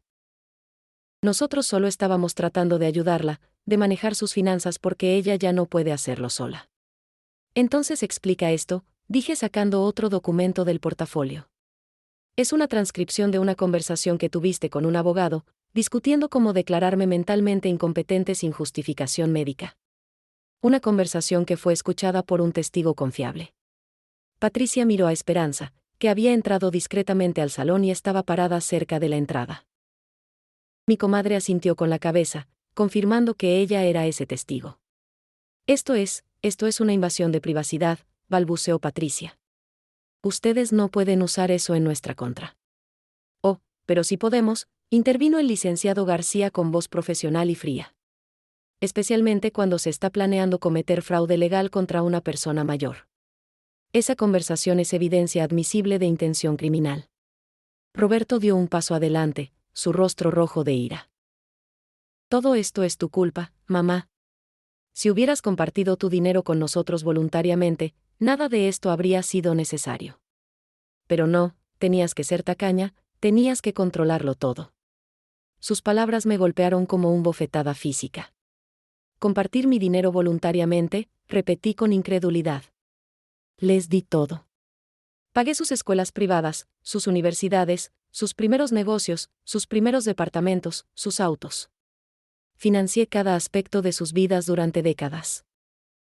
Y aún así querían más. Querían todo, incluyendo mi dignidad. Porque es dinero de familia, gritó Luis. Papá lo habría querido así. Tu papá, dije con voz temblorosa de emoción, dejó instrucciones muy específicas sobre cómo debía manejarse su herencia. Y aquí están. Saqué la carta que Joaquín había dejado. Una carta escrita por su padre 20 años atrás, previendo exactamente este tipo de situación. Él estableció que todo era exclusivamente mío, protegido de ser transferido sin mi consentimiento explícito. Él me conocía mejor que nadie. Y sabía que yo necesitaría esa protección. La voz se me quebró un poco al final, y tuve que pausar para recomponerme. El salón estaba completamente silencioso ahora. Podía escuchar el zumbido del aire acondicionado, el tic-tac de un reloj en algún lugar. Pero lo más doloroso de todo esto, continué cuando recuperé la voz, no es el dinero que me robaron. Es el respeto que me negaron. Es la humillación de ser echada de una fiesta por mi propia hija porque mi vestido no era suficientemente elegante. Es descubrir que los hijos que amé más que a mi propia vida me veían solo como un banco del cual podían robar sin consecuencias. Lágrimas comenzaron a rodar por mis mejillas, pero no las limpié. Dejé que todos las vieran. Dejé que todos vieran el dolor real que sentía. Todos ustedes, dije dirigiéndome a la audiencia, fueron testigos hace un año de cómo me trataron mis hijos. Algunos probablemente pensaron que yo era una vieja anticuada que no sabía vestirse apropiadamente. Tal vez se rieron de mí cuando me fui. Tal vez pensaron que Patricia tenía razón en echarme. Hubo expresiones incómodas en algunos rostros. Había dado en el blanco. Pero lo que no sabían entonces, y lo que saben ahora, es que yo soy la persona que ha estado financiando este estilo de vida que mis hijos exhiben. Cada peso que ellos gastan, cada lujo que disfrutan, viene de mi trabajo. Del trabajo de una mujer que vendió tortillas en las calles, que construyó un negocio con sus propias manos, que invirtió sabiamente y vivió modestamente para poder darles todo a sus hijos. Caminé de regreso hacia donde estaban mis hijos. Estaban juntos ahora, literalmente arrinconados contra una pared, rodeados de miradas acusatorias y murmullos de juicio. Hace un año me preguntaron, ¿no puedes ver que no combinas con nuestra turma?, dije mirando directamente a Patricia. Tenían razón. No combino con una turma de mentirosos, estafadores y personas sin corazón. No combino con gente que valora las apariencias más que la honestidad, el dinero más que el amor verdadero. Y saben qué, estoy orgullosa de no combinar con esa turma. Patricia comenzó a llorar, maquillaje corriendo por sus mejillas. Luis miraba al piso, incapaz de sostener la mirada de nadie. Roberto temblaba de rabia contenida. ¿Y ahora qué, mamá?, preguntó Roberto con voz venenosa. ¿Nos vas a llevar a la cárcel? ¿Vas a destruir completamente a tu propia familia? No, respondí con calma. Ustedes han destruido esta familia solos. Yo solo estoy revelando la verdad. Pero en cuanto a acciones legales, eso depende de ustedes. Me volteé hacia el licenciado García, quien sacó otro juego de documentos. Estos son acuerdos de restitución, expliqué. Están obligados a devolver todo el dinero que robaron a través de un plan de pago supervisado legalmente. Las propiedades que fraudulentamente pusieron a mi nombre serán vendidas y el dinero regresará a mi cuenta. Y firmarán documentos renunciando a cualquier reclamación sobre mi patrimonio, ahora y después de mi muerte. ¿Y si no firmamos?, preguntó Patricia con voz entrecortada entre sollozos. Entonces procederé con cargos criminales por fraude, falsificación y apropiación indebida. Con toda la evidencia que tengo, es muy probable que enfrenten tiempo en prisión. El silencio era ensordecedor. Mis hijos me miraban con una mezcla de odio, miedo, y algo que tal vez era un remordimiento tardío. Tienen 24 horas para decidir, dije finalmente. Pueden contactar al licenciado García mañana con su respuesta. Me dirigí hacia la salida, pero antes de irme completamente, me volteo una última vez hacia el salón lleno de gente que había presenciado todo. A todos ustedes, dije con voz clara y fuerte, les pido que aprendan de esto. El dinero no define el valor de una persona. La ropa elegante no hace a alguien mejor. Y la familia no da derecho a faltar el respeto o abusar de nadie. Dignidad, honestidad y respeto verdadero. Esas son las cosas que importan. Y esas son las cosas que mis hijos perdieron en el camino. Salí del salón con la cabeza en alto, seguida por el licenciado García y don Raúl. Detrás de mí dejé un salón en absoluto caos, con gente hablando todas al mismo tiempo, algunos consolando a mis hijos llorosos, otros alejándose de ellos con expresiones de disgusto. Cuando llegué a mi auto, me derrumbé en el asiento. Había hecho lo que vine a hacer. Había dicho mi verdad. Había defendido mi dignidad. Pero Dios mío, qué doloroso había sido. El licenciado García puso su mano en mi hombro. Lo hizo muy bien, señora María Elena. Fue muy valiente. No me siento valiente, admití con voz temblorosa. Me siento destruida. Es normal, dijo él con gentileza. Lo que acaba de hacer requirió un coraje inmenso. Ahora permítase sentir lo que necesita sentir.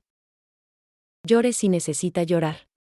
Usted ha ganado el derecho a procesar esto como necesite. Y lloré. Lloré todo el camino a casa.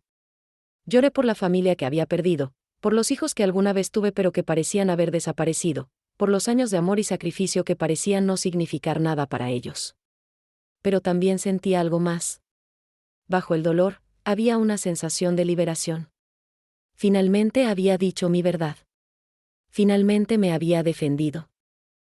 Y aunque dolía terriblemente, sabía que había hecho lo correcto.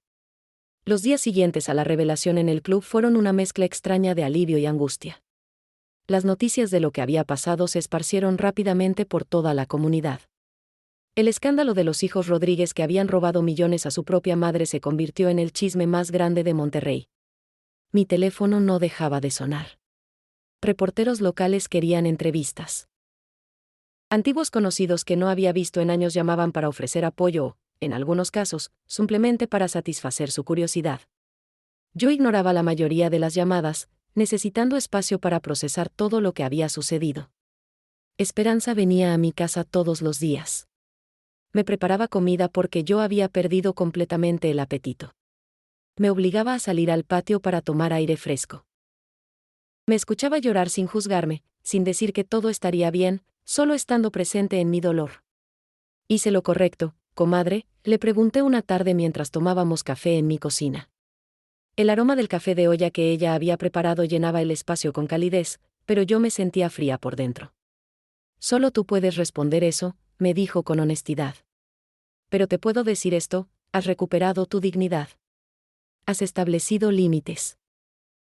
Has demostrado que María Elena Rodríguez no es alguien a quien se pueda pisotear sin consecuencias. Eso no puede estar mal.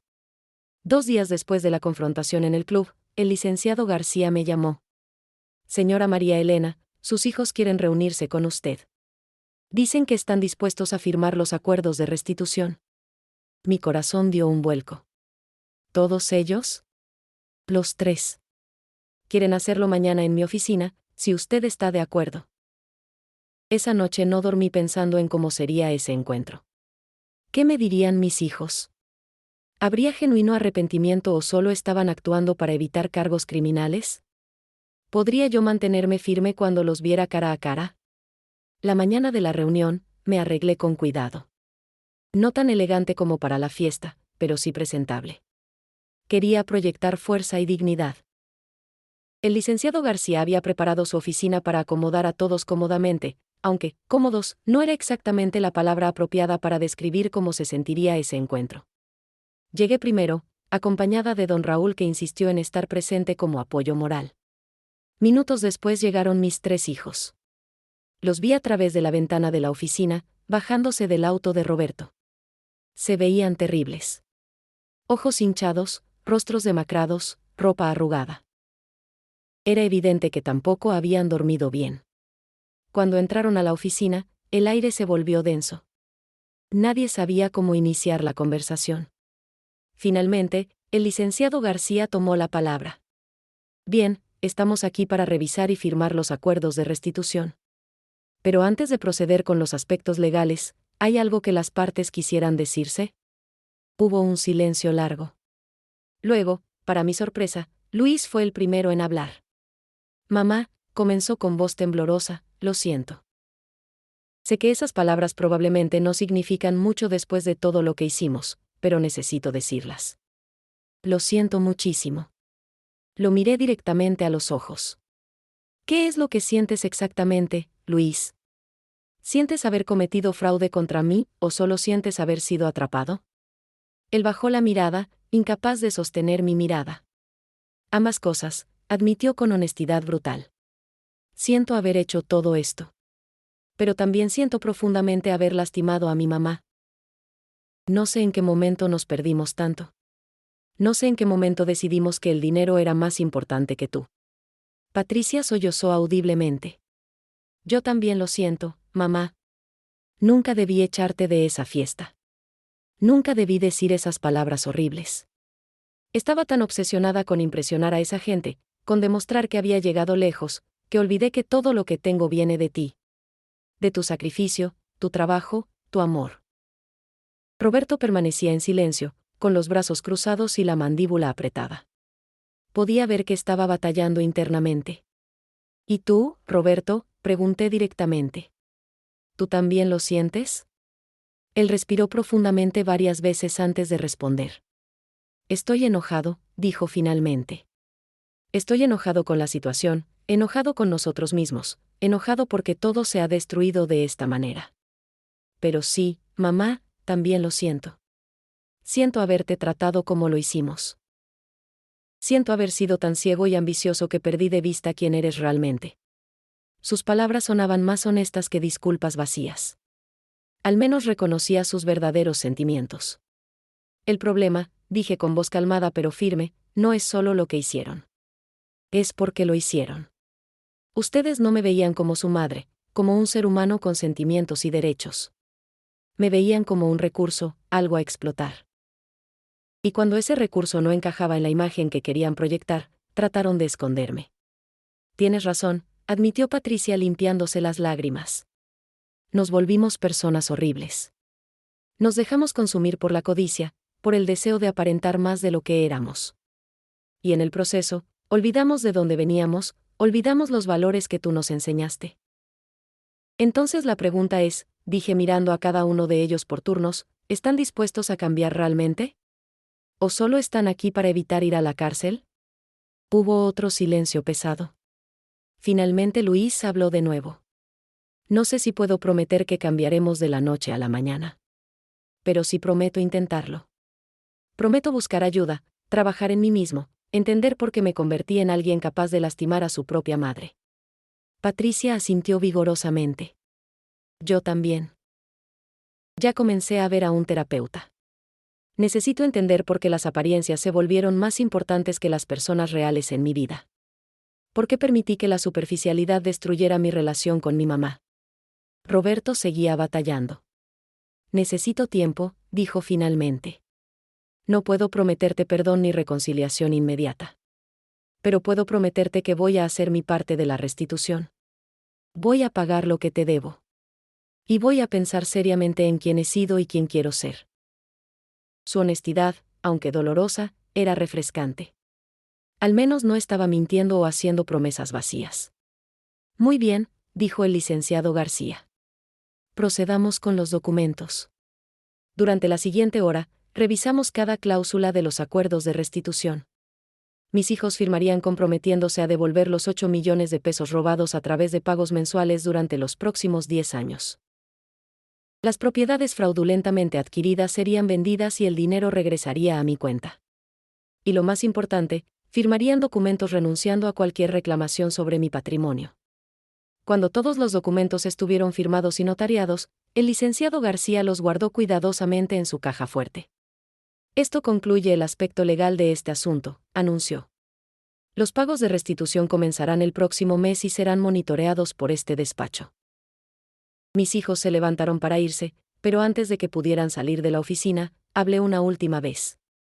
Esperen, dije. Ellos se voltearon, esperanza cautelosa en sus rostros. Quiero que sepan algo. Los perdono. Las tres bocas se abrieron en shock. Patricia comenzó a llorar de nuevo. Pero el perdón, continué, no significa que vamos a volver a ser lo que éramos. No significa que confiaré ciegamente en ustedes de nuevo. El perdón es para mí, para liberar mi corazón del peso del resentimiento. Pero la reconciliación, la reconstrucción de una relación, eso va a tomar tiempo. Mucho tiempo. Y va a requerir que ustedes demuestren con acciones, no solo con palabras, que realmente han cambiado. Luis se acercó a mí con pasos vacilantes. Podría abrazarte, mamá. Dudé un momento, luego asentí. Luis me envolvió en sus brazos y lloró en mi hombro como cuando era niño. Patricia se unió al abrazo, y luego, sorprendentemente, Roberto también. Ahí estábamos, los cuatro llorando en el medio de la oficina del licenciado. No era un final feliz perfecto. Era complicado, doloroso, lleno de incertidumbre. Pero era real. Y era un comienzo. Los meses que siguieron fueron de sanación lenta pero genuina. No fue un proceso lineal. Hubo días buenos donde sentía esperanza, y días malos donde el dolor de la traición volvía con fuerza. Pero poco a poco, encontré mi camino hacia una nueva vida, una vida definida no por ser madre sino por ser simplemente María Elena. La Fundación Joaquín Rodríguez se convirtió en mi pasión y propósito. Dedicaba mis días a visitar comunidades de artesanos en todo México. En Oaxaca conocí a tejedoras de lana que creaban tapetes hermosos pero vivían en pobreza extrema. En Guanajuato encontré ceramistas talentosos que no tenían acceso a mercados donde vender sus productos. En Chiapas descubrí bordadoras cuyo arte era exquisito pero cuyas ganancias eran mínimas. A cada uno les ofrecía lo que yo habría deseado tener cuando comencé, microcréditos sin intereses para comprar materiales, capacitación en administración de negocios, y conexiones con tiendas y galerías dispuestas a comprar sus productos a precios justos. Una tarde en Pátzcuaro, Michoacán, conocí a una joven llamada Lupita. Tenía 22 años y un bebé de 6 meses. Hacía figuras de barro bellísimas pero no tenía dinero para comprar suficiente arcilla para producir en cantidades que le permitieran vivir dignamente. Señora María Elena, me dijo con lágrimas en los ojos cuando le expliqué que la fundación le daría un préstamo sin intereses, nadie nunca me había dado una oportunidad así. Todos quieren que venda mi trabajo por casi nada, pero nadie quiere invertir en que yo pueda crecer. La abracé sintiendo una conexión profunda. Yo había sido ella hace 50 años. Una joven madre tratando de salir adelante con más sueños que recursos. Lupita, le dije, no es caridad lo que te estoy dando. Es una inversión. Creo en ti y en tu talento. Ahora ve y demuéstrame que mi confianza no está mal puesta. 6 meses después, Lupita no solo había pagado completamente su préstamo, sino que había expandido su taller y contratado a 2 asistentes. Sus figuras de barro se vendían en tiendas de Morelia, Guadalajara, e incluso en mi propia tienda en Monterrey. Su éxito era mi éxito, y cada historia como la de ella llenaba el vacío que mis hijos habían dejado. En cuanto a mis hijos, la relación evolucionaba lentamente. Luis fue el primero en hacer esfuerzos genuinos por reconectar.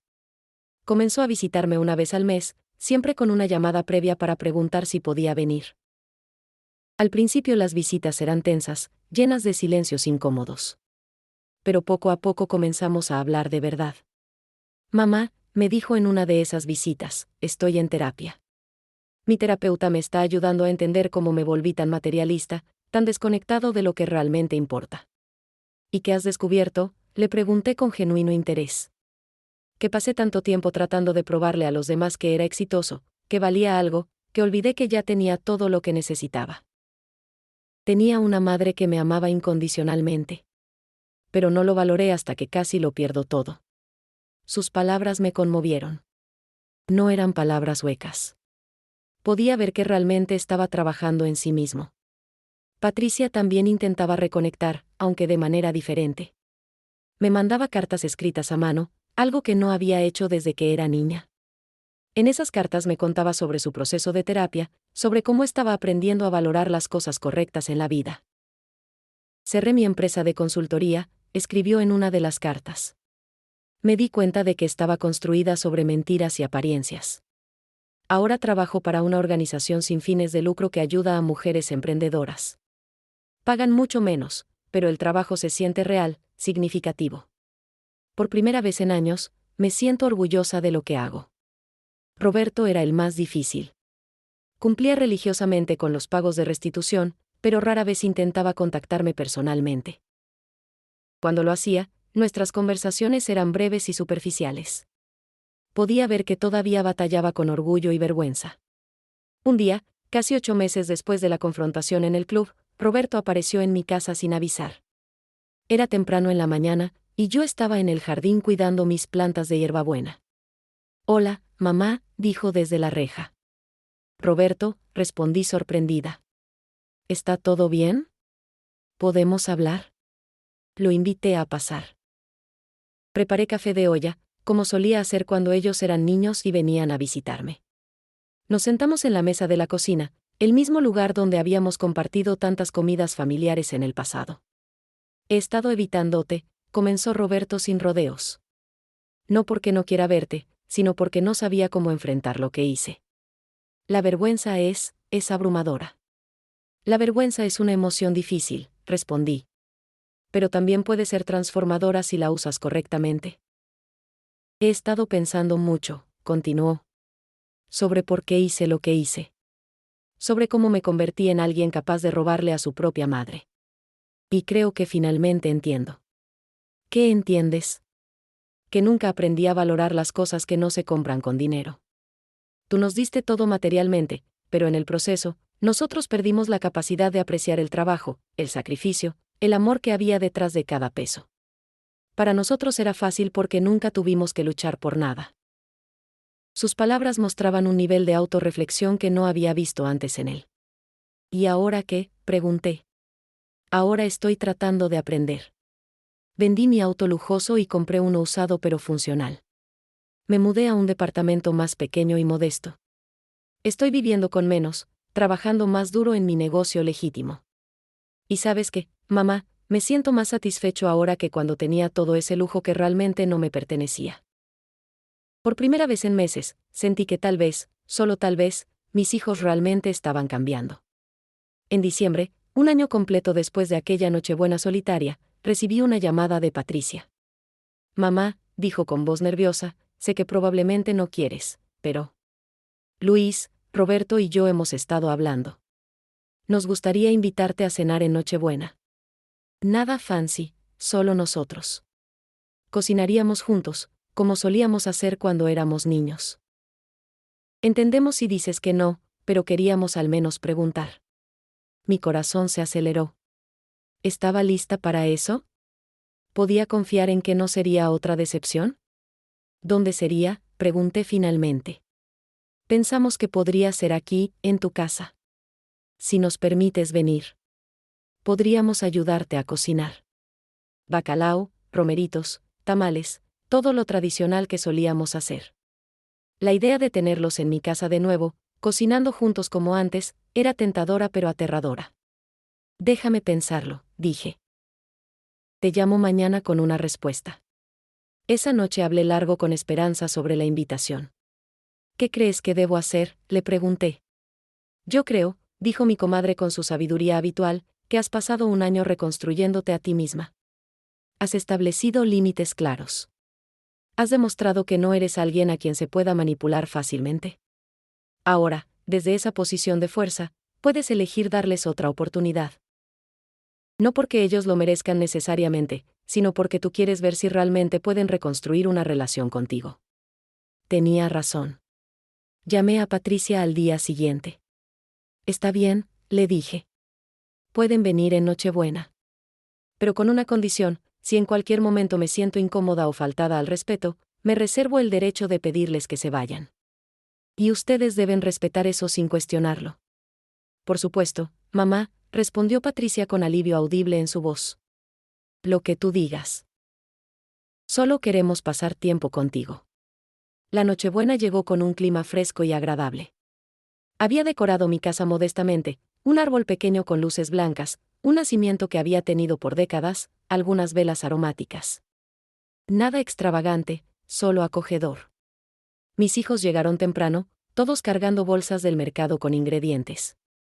Patricia traía el bacalao, Roberto los romeritos, Luis los ingredientes para tamales. Y para mi sorpresa, cada uno también traía algo más: flores frescas del mercado, una botella de sidra, un postre de la pastelería del barrio. Pensamos que podríamos decorar juntos también, dijo Luis señalando las flores.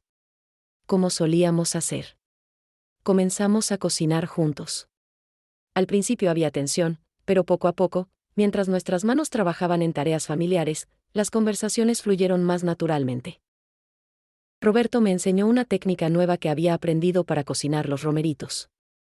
Patricia recordó cómo yo le había enseñado a hacer la salsa para el bacalao cuando tenía 12 años. Luis hizo reír a todos con historias de sus intentos fallidos de cocinar solo en su departamento. Era extrañamente normal. No perfecto, no como antes de que todo se rompiera. Pero era genuino. Era real. Cuando nos sentamos a comer a medianoche, hicimos un brindis. Luis levantó su copa de sidra. Por mamá, dijo, quien nos enseñó el valor del trabajo, de la honestidad y del amor verdadero. Lamentamos profundamente haber olvidado esas lecciones, pero prometemos pasar el resto de nuestras vidas tratando de demostrar que las hemos reaprendido. Las lágrimas rodaron por mis mejillas, pero esta vez eran lágrimas de esperanza, no de dolor. Por ustedes, respondí, mis hijos, que cometieron errores terribles pero que están teniendo el valor de enfrentarlos y cambiar. El camino de vuelta es largo, pero están caminándolo. Y eso significa más para mí de lo que pueden imaginar. Esa noche, después de que mis hijos se fueron, me senté en mi sala mirando el árbol de Navidad. El año que había pasado había sido el más difícil de mi vida. Había perdido la ilusión de la familia perfecta que pensé que tenía. Había descubierto traiciones que me rompieron el corazón. Había tenido que ser más fuerte de lo que creí posible. Pero también había ganado algo invaluable, me había ganado a mí misma. Había redescubierto mi valor, mi fuerza, mi propósito más allá de ser solo madre. Había aprendido que el amor verdadero no significa permitir abuso, sino establecer límites saludables. Y había descubierto que incluso las heridas más profundas pueden comenzar a sanar si todos están dispuestos a hacer el trabajo necesario. No sabía qué depararía el futuro para mi relación con mis hijos. Tal vez algún día podríamos reconstruir algo parecido a lo que tuvimos. O tal vez solo llegaríamos a un respeto mutuo y un afecto cauteloso. Pero cualquiera que fuera el resultado, yo estaría bien. Porque finalmente había aprendido que mi felicidad y mi valor no dependían de ellos. Dependían de mí. Y eso nadie me lo podía quitar. 2 años después de aquella confrontación que cambió todo, me encuentro sentada en el mismo escritorio donde alguna vez descubrí las traiciones de mis hijos. Pero ahora, en vez de estados de cuenta que revelan fraudes, tengo frente a mí reportes de la Fundación Joaquín Rodríguez. Reportes que muestran que en estos 2 años hemos ayudado a más de 300 familias de artesanos a salir de la pobreza. Cada nombre en esos reportes representa una historia. Cada número representa sueños que se están haciendo realidad. María de Oaxaca ahora emplea a 15 tejedoras. Juan de Michoacán ha abierto su propia tienda de cerámica. Rosa de Chiapas vende sus bordados en galerías de arte en Ciudad de México. Y yo, María Elena Rodríguez, ya no soy solo la madre que fue traicionada. Soy la mujer que transformó su dolor en propósito, su humillación en dignidad, su pérdida en ganancia para otros. La relación con mis hijos ha evolucionado de maneras que nunca hubiera anticipado. No volvimos a ser lo que éramos antes, eso sería imposible. Pero hemos construido algo nuevo, algo basado en honestidad brutal y respeto ganado, no simplemente dado. Luis ahora trabaja part-time con la fundación. Él es quien viaja a las comunidades rurales para evaluar solicitudes de préstamos. Me dice que le recuerda de dónde viene, que le mantiene humilde. Cada vez que veo a una madre luchando por alimentar a sus hijos mientras intenta mantener su negocio, me dijo hace poco, pienso en ti, mamá. En cómo hiciste exactamente eso durante décadas. Y me avergüenzo de cómo te traté. Patricia realmente cerró su empresa de consultoría y ahora dirige una organización sin fines de lucro que ayuda a mujeres víctimas de violencia doméstica a reiniciar sus vidas. Me di cuenta, me explicó, que pasé tanto tiempo siendo víctima de mi propia vanidad que había olvidado que hay gente que realmente sufre. Esto me da perspectiva. Me hace una mejor persona. Roberto todavía es el más reservado de los tres. Paga sus cuotas de restitución religiosamente. Me visita una vez al mes para comer juntos. Nuestras conversaciones son más profundas ahora, menos superficiales. Me habla de sus luchas con el orgullo, con aceptar que no siempre tiene que ser el mejor o tener lo mejor para tener valor. El otro día me dijo algo que me llegó al corazón: mamá, me he dado cuenta de que el regalo más grande que nos diste no fue el dinero. Fue tu ejemplo de cómo levantarse después de caer, de cómo mantener la dignidad incluso cuando otros te faltan el respeto, de cómo convertir el dolor en algo constructivo. Nos tomó perder todo para finalmente ver ese regalo. La comunidad de Monterrey reaccionó de maneras inesperadas después del escándalo. Algunos viejos conocidos se alejaron, incómodos con el drama. Pero otros, muchos más de los que esperaba, se acercaron con respeto renovado. Mujeres empresarias me buscaban para pedirme consejo. Grupos comunitarios me invitaban a dar charlas sobre emprendimiento y resiliencia. Una tarde, mientras daba una charla en una asociación de mujeres de negocios en San Pedro, una joven me hizo una pregunta que me tomó por sorpresa. Señora Rodríguez, preguntó, después de todo lo que pasó, ¿alguna vez se arrepiente de haber expuesto a sus hijos públicamente? La sala entera quedó en silencio esperando mi respuesta. Pensé cuidadosamente antes de hablar. No me arrepiento, dije finalmente. Fue la decisión más difícil de mi vida. Me costó mucho. Pero era necesaria. No solo para protegerme legalmente, sino para establecer que yo tenía valor como persona, no solo como madre o como fuente de recursos. Mis hijos necesitaban enfrentar las consecuencias de sus acciones. Y yo necesitaba recuperar mi dignidad. Hice una pausa, mirando a todas las mujeres en esa sala. Lo que he aprendido es que a veces el amor más grande que podemos dar es establecer límites. No es fácil. Duele. Pero es necesario para el crecimiento de todos los involucrados. Hubo un aplauso espontáneo en la sala. Después de la charla, varias mujeres se acercaron a contarme sus propias historias de abuso por parte de familiares, de situaciones donde habían tenido que elegir entre mantener la paz familiar y defender sus derechos. Mi historia les había dado valor para hacer lo que necesitaban hacer. Y eso me hizo darme cuenta de algo importante: mi dolor, mi lucha, mi decisión de enfrentar a mis hijos, no había sido solo por mí. Estaba inspirando a otras mujeres a defender su dignidad, a no permitir que nadie, ni siquiera la familia, las tratara como menos que seres humanos con derechos y valor. La semana pasada recibí una carta de una mujer en Guadalajara. Me contaba que había leído sobre mi historia en el periódico. Ella también estaba siendo explotada financieramente por sus hijos adultos. Mi ejemplo le había dado el valor para confrontarlos y establecer límites. Gracias, escribió al final, por mostrarme que no estoy loca por defender mis derechos. Gracias por demostrar que es posible amar a nuestros hijos sin permitirles que nos destruyan. Lloré leyendo esa carta. Mi dolor había tenido un propósito más grande de lo que imaginé. En cuanto a mí misma, he descubierto una nueva versión de María Elena. Todavía uso vestidos tradicionales bordados a veces, porque son parte de quien soy. Pero también uso trajes de negocios cuando voy a reuniones importantes. Ya no tengo vergüenza de mi acento norteño, de mis manos curtidas por el trabajo, de mi origen humilde. Todo eso es parte de mi historia, y mi historia es hermosa. He aprendido a bailar de nuevo. Me inscribí en clases de danzón en el centro cultural de mi colonia. Cada jueves por la noche, bailo con otros adultos mayores que también han descubierto que la vida no termina a los 60, 70 u 80 años. La música nos hace reír, sudar, sentirnos vivos. He viajado más en estos 2 años que en toda mi vida anterior. Visité todas las comunidades de artesanos que apoya la Fundación. Conocí Oaxaca, Chiapas, Michoacán, Puebla. Vi la diversidad hermosa de mi México, los colores, los sabores, las tradiciones.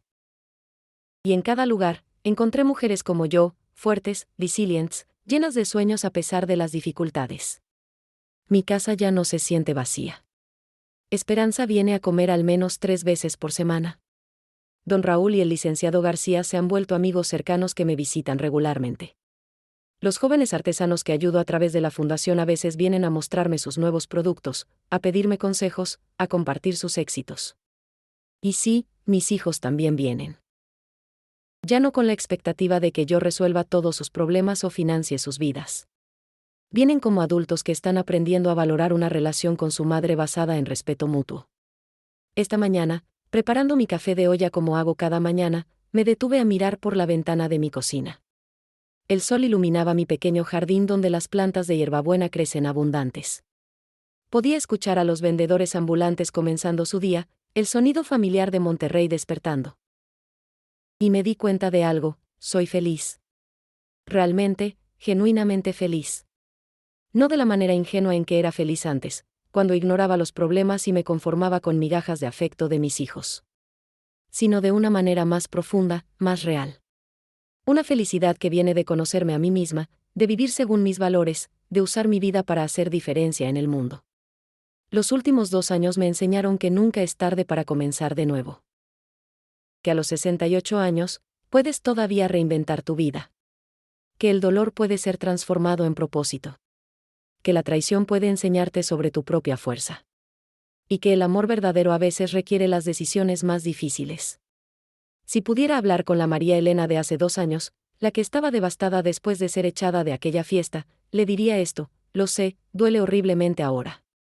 Sientes que tu mundo se ha acabado. Pero te prometo, esto es solo el principio. Vas a descubrir una fuerza que no sabías que tenías. Vas a aprender que tu valor no depende de cómo te traten los demás, ni siquiera tus propios hijos. Vas a transformar este dolor en algo hermoso. Y vas a estar bien. Más que bien. Vas a florecer. Ayer me llegó una invitación para dar una conferencia en el Día Internacional de la Mujer en Ciudad de México. Quieren que hable sobre emprendimiento, resiliencia y dignidad. Sobre cómo una mujer mayor puede defender sus derechos y crear una vida con propósito. Acepté la invitación sin dudar. Porque ahora sé que mi historia no es solo mía. Es de todas las mujeres que han sido menospreciadas, explotadas o ignoradas por su propia familia. Es de todas las madres que se han sacrificado tanto que han olvidado su propio valor. Es de todas las personas que han tenido que elegir entre mantener la paz y defender su dignidad. Y mi mensaje es simple pero poderoso: tú vales. Tu dignidad importa. Tu vida tiene propósito más allá de servir a otros. Y nunca, nunca es tarde para comenzar de nuevo. Esta es mi verdad. Esta es mi historia.